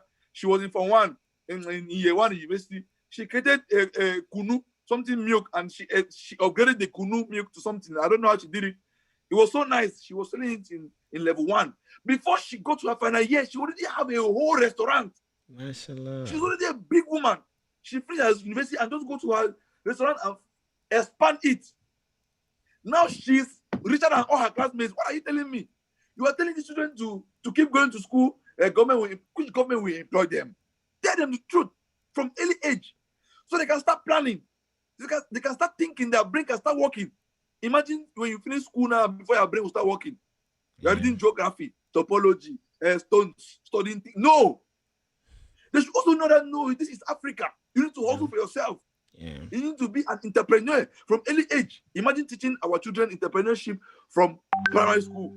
Before they go to university, that is actually done. They already done. started the big business. Yeah, that is actually done. And that's why, Isaac, remember, I always go back to church. That we youth, when we go to church, we do the best. And then when we go out, we start effing up. And I give many examples. So I can give one now. When you're a massive and you learn how to send newsletters, right? On Sunday, you sell it, you count the money, you learn how to hold meetings amongst yourselves. Like, we as youth, we're very, very proactive in the churches.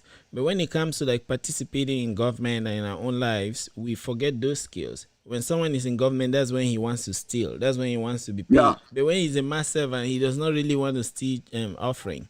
You see what I mean? And that's why the churches are still surviving, because we put in our best there. It could be fear of God. But when it comes to our own lives and then at the level of a nation, we don't have anything that we fear. Perhaps that's why we're lost. True. Yeah, mashallah. Anyway, I've tapped a lot of energy. Isaac, do you want to see that video?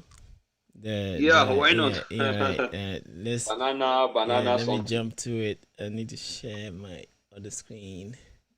So you want to play it live? Yes, I'm actually playing. Let me share. If you want to make your banana no spoil, hang am so. If you hang am so no, the banana go calculate say it's still hanging off a tree. You know go spoil. Hey, since one kill me, over wisdom go. Since one lost my life, over sense. Mashallah. So Isaac, why are you laughing? Me. You're making yourself laugh. Me. You know, like I no laugh. You know, one thing I find fascinating about you, and I think it's good we put it out here, is that you don't carry burdens. This is just my assumption of your kind of person. And that will lead me to the question to say that when you were being segregated in Nigeria, you grew up with these people. How did you feel, then? Definitely you felt bad. But how did you manage, that bitterness? What did you do with it?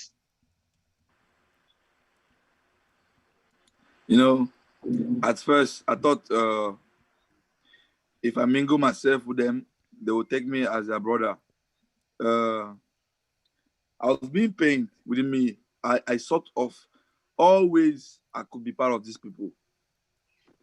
That time, cultism was ringing. I was part of the cultism. I joined what I just said, baggers.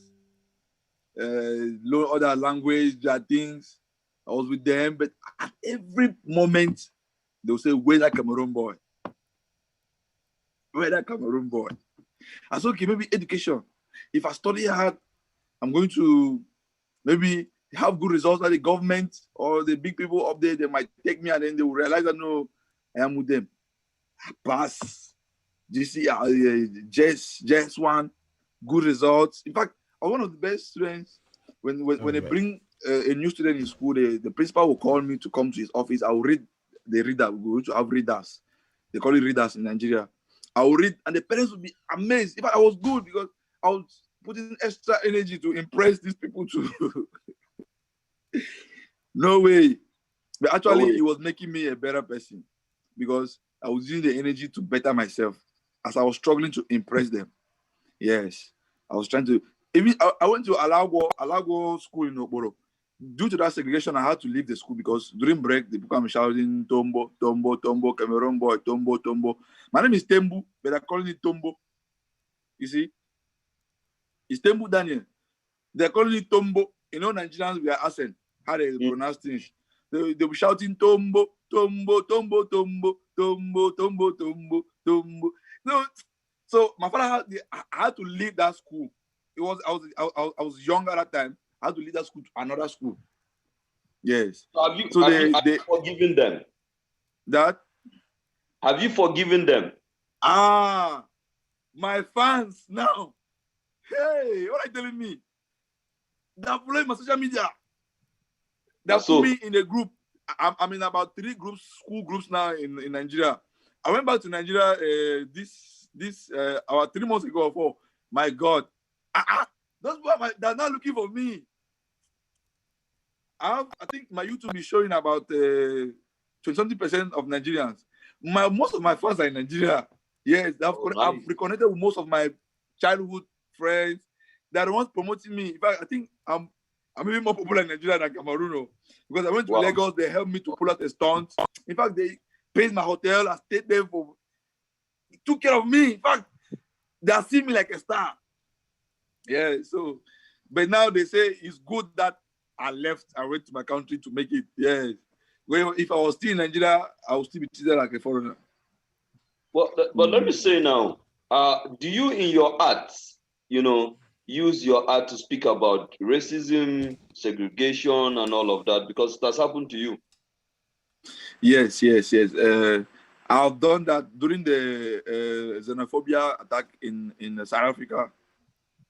I did a video for that. In fact, I also did a video for the killings here in Cameroon. I do a couple of videos for something they think happening. But the one that actually touches me, like the segregation that happened to me in Nigeria, I have not gone there because I feel like I don't want to raise old wounds. I don't want to make people to feel bad. I don't want to raise sympathy. Yes, I don't want to talk about it because now they're following me. Those people that did those things are now following me, and it's like we're reunited, and they're still looking up to you now. So you can't just hurt them.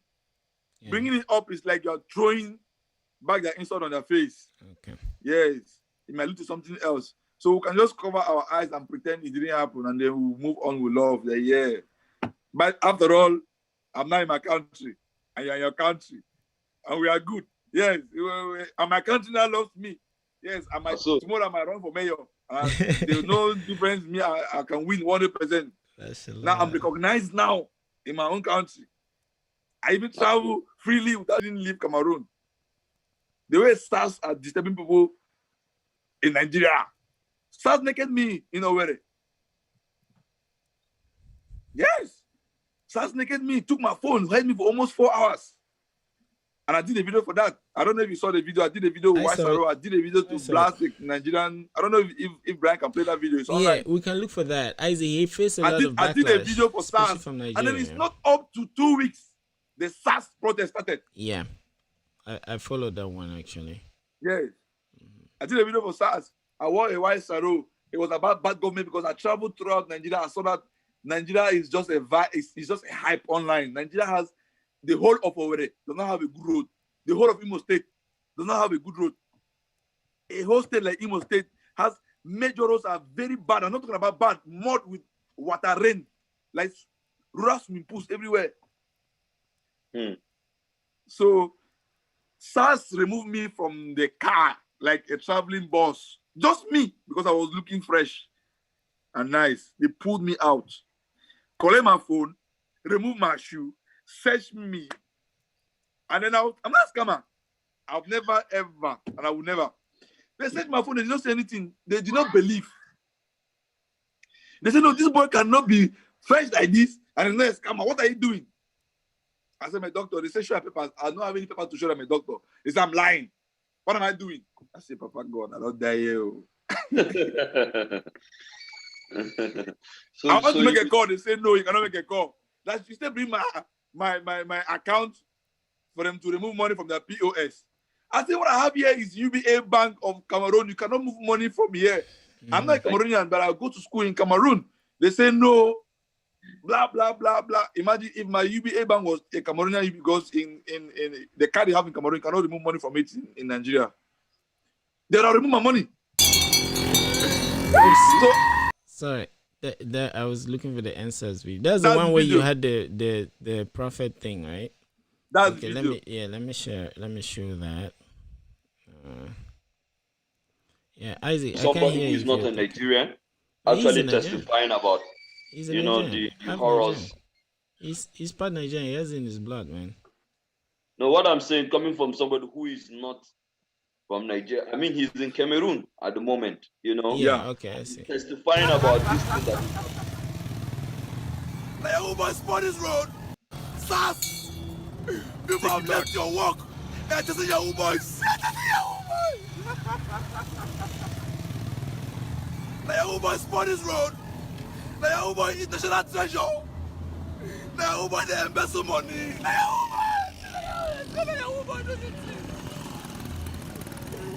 Like, sport Nigeria. Like,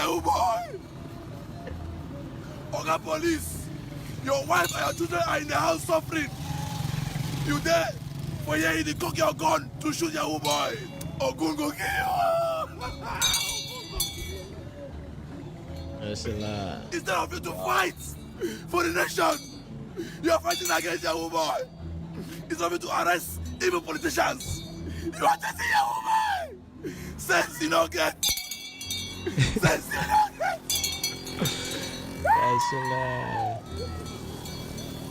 Nice. And cut. I'll just close it. This is very powerful, bro. Yeah. It's very powerful. Your art is very powerful. I respect it. I like it. Thank you very much, Sir Isaac. Yeah. You know Isaac Newton. Oh, that's one of my guys. Okay, that one I be on. That's a scientist, yeah. You know, Danny, Isaac Newton had a similar story like yours. He used to be very same at some points. Isaac Newton actually used to be very dull, and there are many stories. One is that they beat him up until he was enlightened. But there's this bully that used to bully him, and then one time after he was beat up, I think he saw the guy beside the class, so he surprised the guy and gave him a hard punch, and looks like the guy passed. He beat the guy very badly. So and that's what happens. That's why a lot of people fight against bullies. Even me, I was bullied a lot as a kid, and I remember one day I saw my bully. He was watching. I think it was a traditional dance. So the way his face was, my hand just actually wanted to punch him. So I punched that guy so hard I sprained my hand, and see Dade, I think now we're chatting as equals. He used to bully me all the time, like just want to just beat me up and I'll run away. So the day that I really punched, he wasn't expecting it. I punched him and then I was really coming for more. You see, so that the same thing happened to Newton, and from then he saw that if he could defeat that, he could defeat anything, and that's how he started studying until he became first in his class, and then discovered calculus and a lot of the other things. And the rest is history. Yeah, Yeah. mashallah. He found it. You found his strength. Yeah, Nice. That's something we're saying here. You need to find your strength. yeah, Connect with your inner spirit. Don't Yeah. come shouting amen, amen in church. It will not help you. mashallah. Isaac, on my part, right, the way I found Danny is I wasn't on Facebook for a very long time. I was really busy, like with work. I'd left Facebook. But then during COVID, since I was working from home, I now had the chance, like I'll have spare time, and I think it was Ramadan, before at the Ramadan area, so I had time, and so I started looking at Facebook, and then we started Topo. So I saw his work. I realized that it's kind of different. You see, Wow. I studied like I did 3 majors: math, computer science, and philosophy. So there are many things that I know them from the roots. So when I did rhetoric, we had to study what communication means. And even like in Cameroon, people always talk about riots. Like there are many types of rioting that constitutes rhetoric. Like even lame people coming to stand, their bodies themselves tell a lot. So that's also some kind of rhetoric. You see, so when I saw Danny's work, it was really, really different in the context of Cameroon. Like he had this ability to do the opposite thing with the opposite thing. You want people to laugh, but you're crying and they're laughing. So when I saw that, and normally it's almost paradoxical, and in science and any craft, even magic, the paradox is where you have the real thing. That's the way you have the opposite things. When opposite things come together, that's when you have like real beauty. So I started following up, and I saw your consistency and the energy, and it really moved me, because before, when I follow up with people in Cameroon, I don't really see people that look like they know where they're going. Yeah, not to offend anyone, but and again, it's also a country where things like this, you cannot just talk freely. Someone must land on your case. So I noticed his effort, and then I reached out to him, and here we are today. Yes, now. Of course, now he get Niger blood now. His time was different. Mashallah. Yeah. I've been arrested a couple of times. Like our sister have been arrested in Cameroon. And the reason why I escape is because I have that mind, like he's saying. And I want to pass a political message. I will code it in a way that even you, the government, you're watching the video, you're waiting for that statement that will make you to get angry. You will never see it. Blood now. That's the power. That's the power of satire, right? Yeah. Yes, Yeah. satire. Perfect. Yeah. I code my messages in a funny way. It's offending you, but you will not get angry. Yeah. But you will get the message. You understand?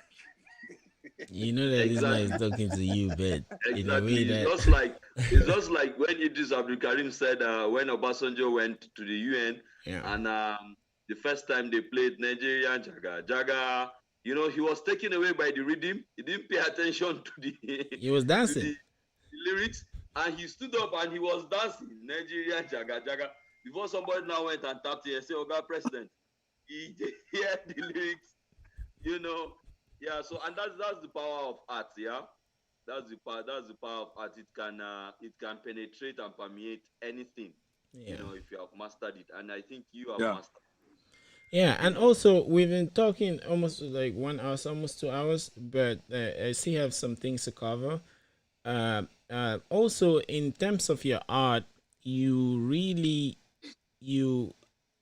looks like you're showing people that I am different from my art. When I'm doing my art, it's no more me.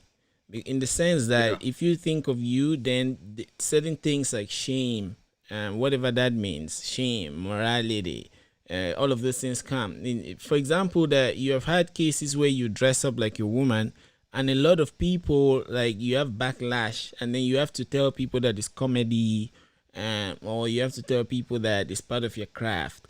So in that direction, how do you see that, and what is it that you like to tell people in the spheres of you performing or in the spheres of performance?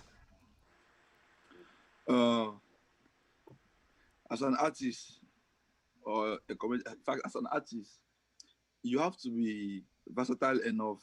That's why Nigeria is different from Cameroon in most countries. Yeah. Davido is a good artist and also a good comedian and a good entertainer. He chases his clout. He does a lot of things. Things that he does will never ever make everybody to be happy. Peruzzi is a good songwriter and he's a very good comedian.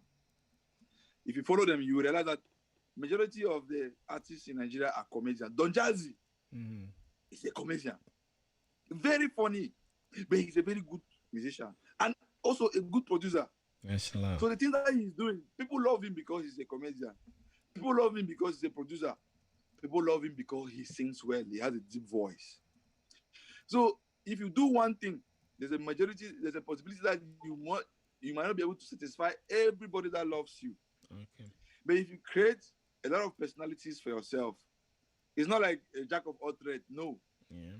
It's called trying to satisfy your fans because you cannot satisfy them all with one thing. Yeah. There's a thing that I will do now. 50% of my fans will love it. 50 will insult you. Tomorrow, those people that insulted you will say, I like this one. This one is nice. The other ones yesterday that enjoyed the one yesterday will say, master, why not? So you need to be versatile. Yeah. You need to be doing.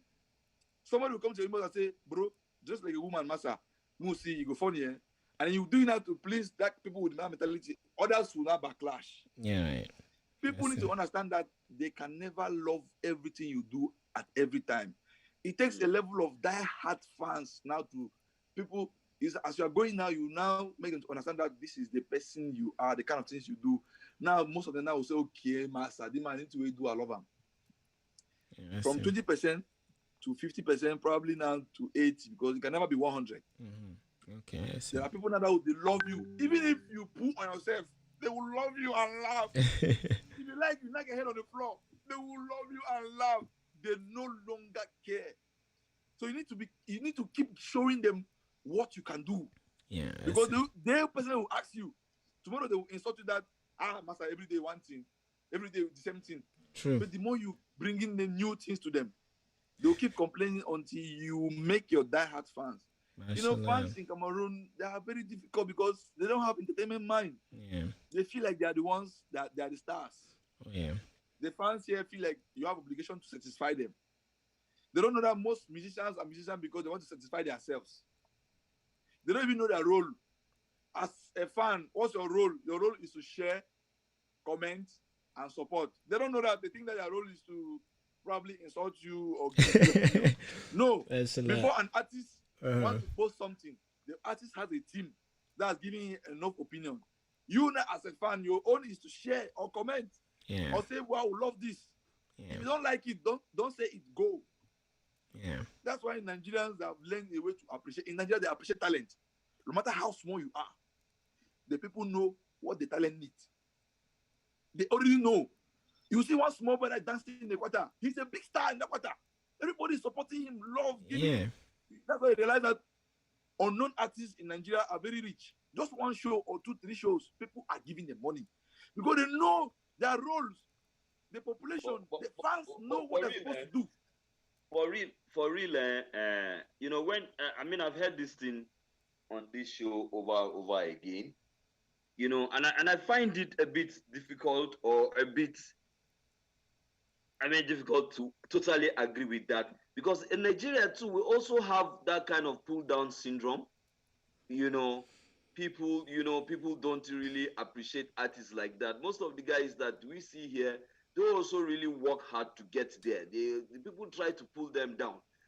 So when you guys talk and it's just Cameroon, Nigeria is better. Cameroon, I say, I tried. I want to say no. It's the same thing. No. You remember I said a similar thing that when you're outside, you hear people say, "Oh, like Muslims are very good." But when I'm in the mosque, they're saying that if somebody does not stop at the stop sign when they're driving, you want to look, it's a Muslim. But when you're outside of that community, they're saying that why don't you behave like the Muslims? The Muslims are very good. So anyway, sorry, continue. You know that in I really Nigeria, want to hear. Mhm. Yes. Nigerians pay their artists on their stream. I see a website where they stream songs 10 naira, 200 naira, 100 naira, one play or one download. It's not in Cameroon. Cameroon artists don't get paid. In Nigeria, any upcoming artist can sell his music and buy a car and a house. Upcoming Mashallah. artist. It doesn't happen in Nigeria, in Cameroon. You don't stream your songs. That's an opportunity top- there. The top most streamed songs from Cameroon are all Nigerians. Boom Play. Yeah. It just came out this evening before going live. That means Yeah. the Boom Play is telling you that people in Cameroon that are playing songs on Boom Play, the top artists, all Nigerians. Yeah. Why Cameroonians have songs on Boom Play? Yeah. You see, I know that there's hate in Nigeria. There's that syndrome of putting down. It's everywhere, even in America. But it's more here. In fact, it is here that there's no love here. Like, people know that we are fans. We're supposed to be blowing the air. What's the meaning of fans? Fans, you're turning, you're blowing air. The artist is relaxing. Oh, yeah. No, here they blow one ovens. Ovens blow here. Overnight Well, heat. Ovens here. They try to blow- melt you. We have heaters here. They would rather die than to subscribe to your YouTube channel. They would rather die than to click your link. They will say, send me the full video. When I was in Nigeria, they will say, send me your link. Send me your link. Cameroonian will say, send me the video.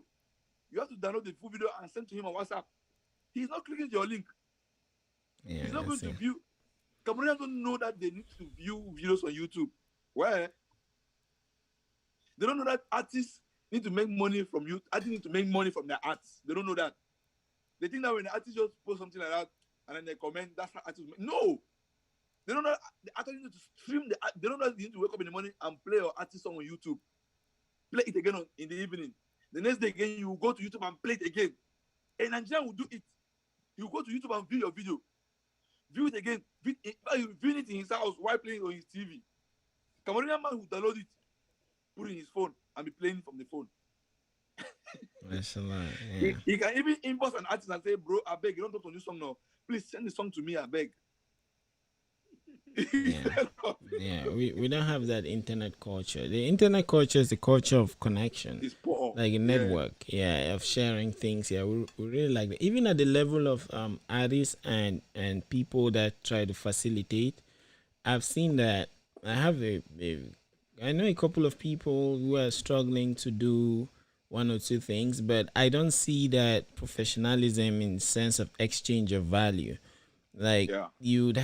I would have friends that maybe they're trying to hustle and things. They would prefer to hit me up that they make anything for me, but they forget that we could actually do work.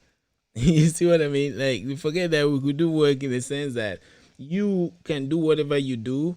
I see, like I have friends, I see them publicizing things for restaurants and things like that. Whereas all of us as a whole network, we can do that for ourselves. And that's how Jewish people grow actually. You have a bakery, somebody has an Okada. The Okada man transports your bread to where you're selling it. You see how Yeah. that collaboration, yeah. So as a nation, we are evolving, and I hope that we get to understand how we can create a whole network of value. And it's that network that will help us to really progress and change our country. Like in Nigeria now, every year you have new stars coming up in Nigeria. Every year. I'm telling you, in Cameroon, for the past 10 years, we don't have any new star. Well, you're one. Don't believe- And you're coming. I want to say that I don't believe you. I understand what he's saying, Isaac. Just this year, Bella Shmuda have made it. Rema, J-Boy, or is it Joe Boy? New stars are popping up, going international.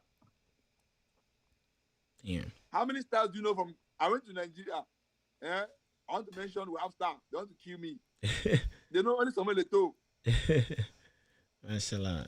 I see what you mean actually. I think when we talk, we need to put into consideration, Okay. the population, vis-a-vis Nigeria. I mean, Cameroon, how many are they compared to Nigeria? What about Ghana? Nigeria is an energy. What about Ghana? How many people are in Ghana? Energy producing country. So those things naturally would put the Nigerians ahead of the Cameroon. So when we want to make this comparison, we should take note of all these things. Okay. What about the songs, Cameroon songs? Have you ever heard any Cameroon song in your clubs? There is Makosa. Queen Makosa. Makosa, anytime, any Makosa night in Nigeria is a special night. The Nigerians dance to Makosa like they dance it as if it's their tribal language. Huh? Yes. Anywhere you play. In fact, sometimes we used to even forget that it's not our tribal, it's not even from Nigeria. A lot of whiskey songs sounds like Michael Congo and saying. Gabon, not But Cameroon. anyway, Isaac, I understand what he's saying. The thing is that Isaac, like, we are. But do you understand what I'm saying? I too understand. I understand very much what you're saying. You are the kind of leader that you understand reality. You don't just want someone to when someone's criticizing something, you want them to take into consideration ground zero, like what is actually happening. You want to take into consideration that. Danny sounds like an academician in the sense that, I mean, he's gone to school. He's a person that he looks at what is there, but he also looks at what you have relative to where you are. He sees that you can be more. So don't even be satisfied with what you have, because what you have is chaffs compared to your potential. You see what I mean? So Isaac, you will be the person that, like a politician, people will like it. When they're in their comfort zones, you come and pat them on their backs. But he sounds like the person that will tell you that, man, you're sleeping. You see what I mean? So and we need that kind of energy. I don't think so, Brian. That's what I get. That's the vibe I get. Yeah, no, I don't think so. I think Tino said this that day personally, and I just allow it sleep. It's not like if somebody in your comfort zone, I come and tap you. The truth here is that the examples, what the points I raised about population, Cameroon is just 20 million people, right? Nigeria is 250 or 200 million people. We have oil in Nigeria. So that means that there are chances that our level of growth, our level of progression, you understand, could be faster than yours. Not exactly. You understand? Our level of happiness could be faster than yours, given our Africanness that our leaders do not walk. Right? So this is what I'm looking at. If Cameroonians had access to wealth as compared to Nigerians, they would download videos more easier. Can I contribute to really iron out my point? Because of the maybe not even distribution of wealth, you find out that they cannot download videos as much as we Nigerians can download here. These are the things that I'm saying. Can I continue? Can I say something, Isaac? So let me use my own field, right, to really nail this point. As a developer, there are Cameroonians who are also computer programmers, developers, especially on Facebook. There are even groups, right? So before I used to be excited, I would write articles and share it in those groups, but people are not really interested, right? And you create a program that is really heavy in tech, like you do some kind of sophisticated things. You're happy that group, they will be able to vibe with that. And the thing is, perhaps where I am in my school, we have groups. I know what it means. He too, Danny, knows what it means for a fan to consume and create engagement around content. So now, even like for the Anglophone Youth Conference that I'm building, we've had developers that come in. When I look at the skill, right, and the output, the productivity, I think that is really, really small. And I don't mean it from a negative point of view. I mean it from the point of view that you have more potential, you can do better. You see, but in Cameroon, it's hard for me to communicate that without it coming off as though I don't appreciate what is there already. But that's because I see what we can do, and in my own small circles, the things I've done, as little as I am, is somehow very productive. So I'm seeing people that can do better than I can do.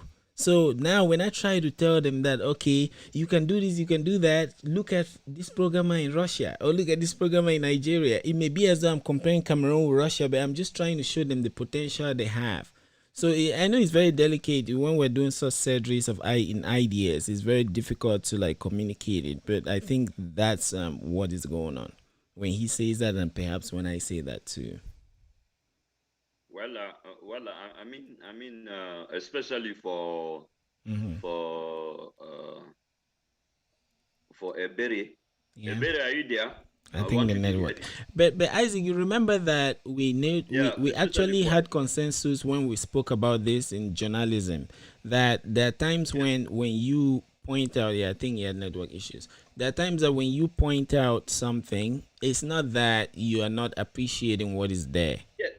Yes. Yeah, of course. Yeah. What I'm saying here is that it's not that I'm saying that you guys do not appreciate what your people do there. Yeah. And it's not that I do not see the fact that it is out of the love for the quest for betterment. Right? Yeah, right. But I am just saying that when you put that parallelly beside Nigeria, you should take cognizance, of this very, very important point. Yeah. Distribution of wealth and the population. Yeah. I mean, maybe, my limitations will just be that, and I'm proud to say it, will just be that I've never been to Cameroon before. Exactly. But Ebere has. Yeah. And I've the few Cameroonians I've interacted with. There is wealth in Cameroon, Isaac. There is really wealth. Most of the Nigerians in Cameroon, they are tradesmen. Most of them are rich. You see what I mean? So in another sense, the same way that people can say that America is wealthy, that's because if you come in as an immigrant, you make a lot of money. Most of the Nigerians are in Cameroon that are dealing with spare parts. They have shops. They are making a lot of money. Yeah, welcome back. So in that sense, there's wealth in Cameroon, and that's why we say that. And culturally, Cameroon is really wealthy, Isaac, in all round, from the tribes, from the food, from the taste. So that's why we say that when you look at what these guys have, right? It's like someone just sleeping on gold. You see, so sometimes when you try to point that out, it doesn't really come out as what you're saying, but we all mean good. You see what I mean? Yeah. So anyway, when you visit Cameroon, you see what I mean. It's like we don't want to. We are fighting this mentality because a lot of people are now transferring our failure. Nigeria has 200 million people. Nigeria, no, there's no excuse to why fans here don't support their stars. It's a culture. Of course, you are online. Of course, you are watching the videos. Nothing is stopping you. Okay, 20 million people, let's have 10 million views. Let's have 5 million views. Okay, let's at least have 2 million or 1 million views out of 20. We are not yet able to. The fact is that the people are not yet oriented. Those are oriented, they don't want to. Yeah. There's richest income. Right, Cameroon, Isaac, you visit, man. And let me give you another example. Yeah. Businesses are booming. Things are going on, but when it comes to entertainment, their mentality is down. Yeah. Check the comment section, you will see them running their mouth. But when it comes to their obligations, their duties, they're not playing their duties. Yeah. That's the problem. These people, they can write you a long post on Facebook to tell you what you're supposed to, where you're supposed to, but they will never support you. Yeah.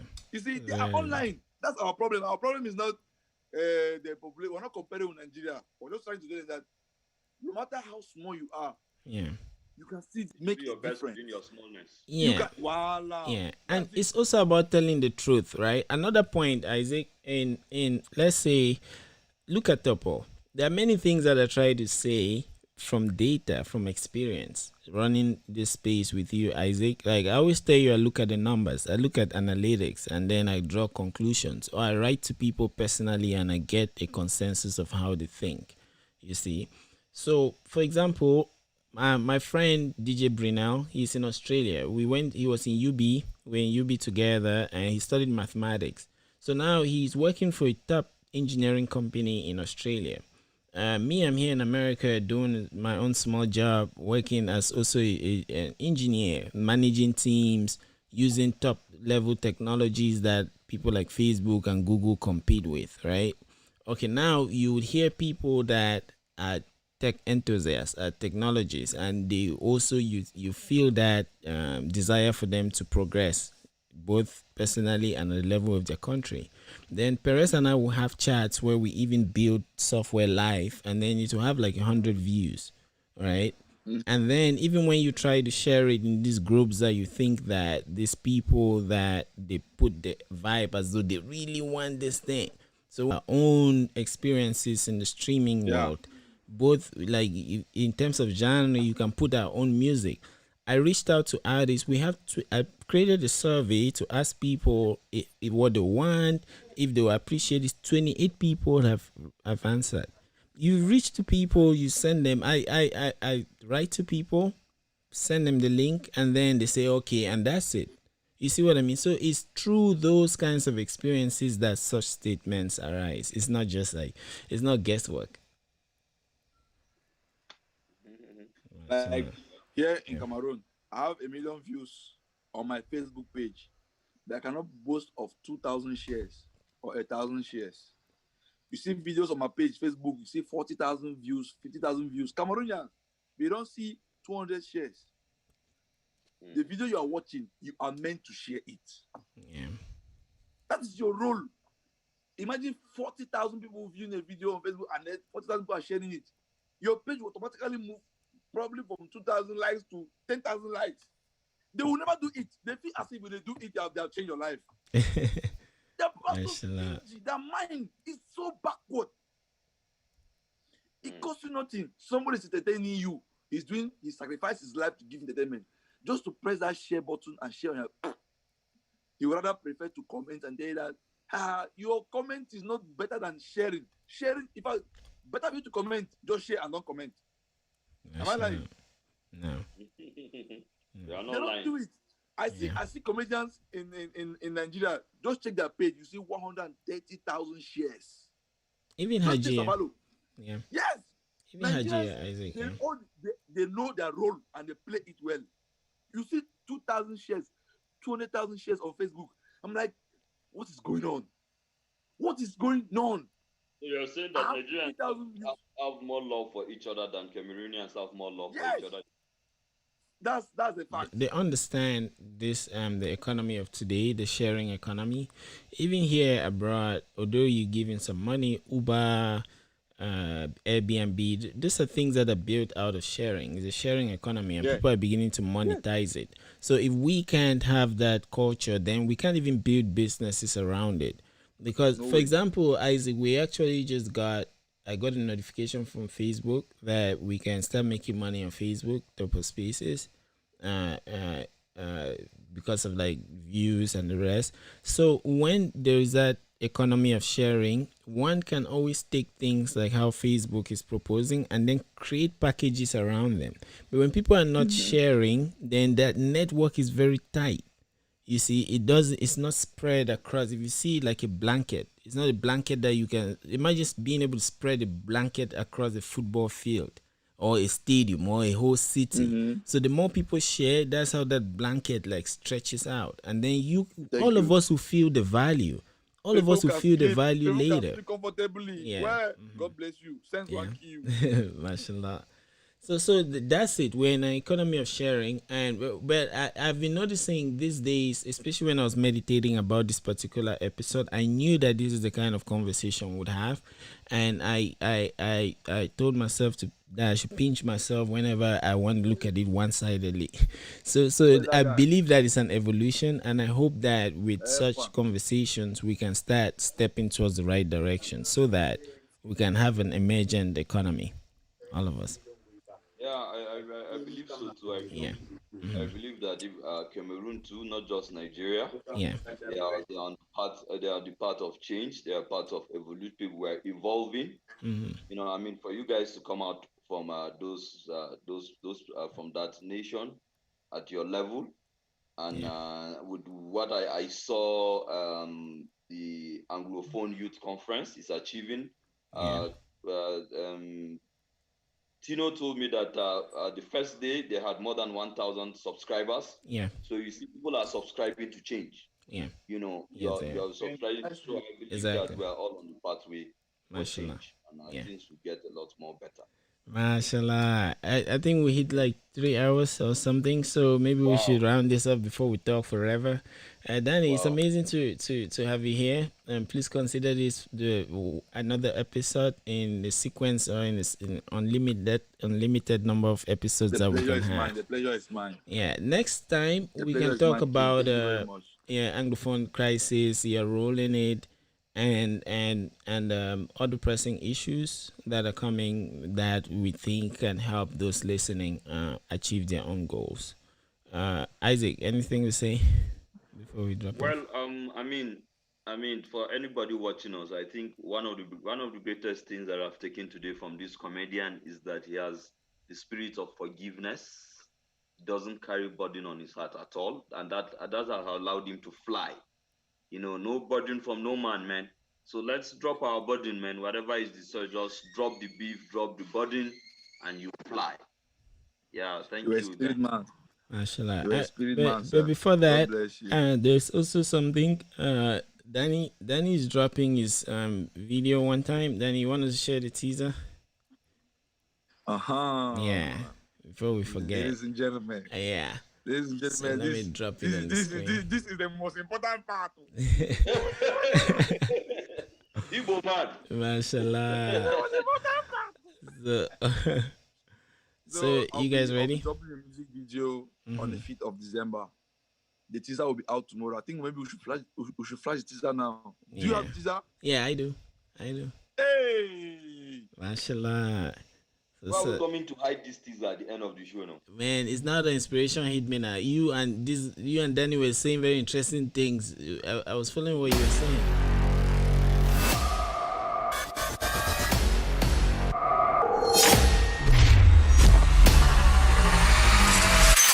Yeah.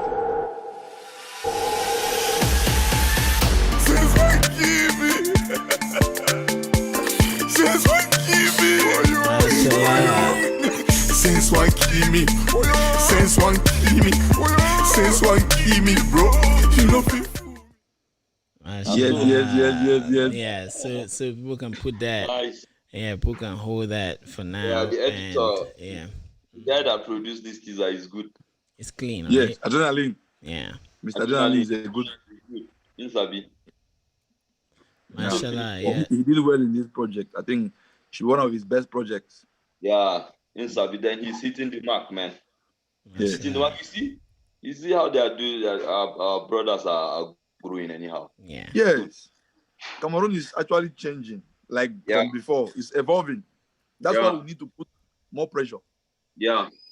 We need more used to stand up to be able to talk, because we don't even have icons in Cameroon, like icons that you look up to, people that can motivate you. We don't have them here. The more we have people that can rise up and motivate others, the more the mentality will be changing. Gradually, we'll get there. Mashallah. I think there are icons for me. I've met plenty. I've met you. Like, let's not go into this story again. Let's spend another 1 hour. Yeah. Okay, as a roundup, and Danny, do you have, this was a day you told us a lot of things. I have to digest it, but do you have anything to say before we jump off? He's gone. Oh, easy. No, I'm here. I cannot go anywhere. Mashallah. Yeah. So I just want to say, those people that are watching us, they should take away the spirit of cowardice, the spirit of fear, because that's what's stopping a lot of us. Like stop the Anglophone crisis that was going on. A lot of people chickened out. A lot of people were doing jeopardy. A lot of people, the kind of thing, they went to Yaoundé and took pictures, and they used. I know that it's out of fear that they do those things, because they are scared of being locked up or killed or those things. Mm-hmm. We don't need to be scared. We don't need to be scared in this life, understand? Because fear limits us. It's a limiting factor. Yeah. I went to Post Central the most guarded place in protected place in Cameroon. I went there and I heard a protest. I was arrested. Yes. The people that were with, they ran away. They disappeared. I was held there with my PA, carried us to session the whole day, ended up extorting a lot of money from us. For me, I was ready for anything. But the people were not ready. They ran away. The people that were saying, yes, let's go. When I was arrested, everybody disappeared. Area scatter. You see, you see that they've chickened out. Imagine when you're arrested and then people just come out. You arrest everybody. You cannot arrest all the youths. Like it happened in Nigeria. The youths came out in one accord. So actually, if we keep quiet like this, Cameroon will be going like this. All of us will die. Our children will suffer more. Yeah, the change will not come. We keep waiting for God to send Messiah. No. There's a need for all the youths to step away from cowardice and fear. That's when change can come, because change doesn't come like ABCD. No. Change before Nigeria want to win independence. Was it not war? Change doesn't just fly. Before you want to wear nice necklace, it passed through fire. Change is a process, and a cowardice process. The process you take by force. Yes. I'm not saying that people should start war, but at least we should be bold. Yeah. Prayerful. Don't know. The youth out there, we should know, because I'll be dropping a video any moment from now. Letter to the president. Yes. A letter to the president. I want to talk to my president like a son talking to the father. Okay. I want to send him a message. And my prayer is that message should get to him.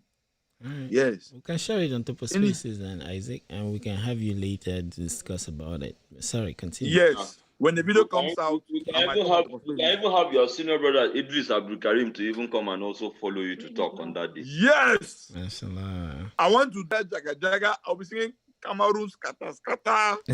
Mashallah. We actually started the process. So we'll see. Yeah, we'll see. For supporting Top of Spaces, for supporting the movement. Top of Spaces is supposed to be big now. If you're a fan of Top of Spaces, please do well to always share the video. Yeah. Thank you. Like I take off now. You do say don't share. Don't know how to do something half. Yeah. It disturbs me. If I don't complete it, I can never rest. If I'm your PR, if I'm your PA, if I'm doing a PR to somebody, unlike Cameroonians, you see a Cameroonian manager managing an artist, but he will go to a meeting, he will never mention the name of his artist. You go to an occasion, talking in the microphone, he will never mention the name of the artist. But a Nigerian manager, inside the boss, he's talking about his artist. Inside church close. Have you seen this? My artist, so my artist is dropping it. I know this how Arome Isaac. He kept talking about his artists and the people that are upcoming. Yeah, right. Okay. I noticed that. Always. Even he was even saying he's not so very musical. Those are the guys that are doing the music and all of that. Yeah. Cameroon manager is a star. He is the one. He's a star. He would rather talk about his business. Not talk about the artist. I have to come to this. You can. If boys are talking, it's not sitting well with me at all. I don't.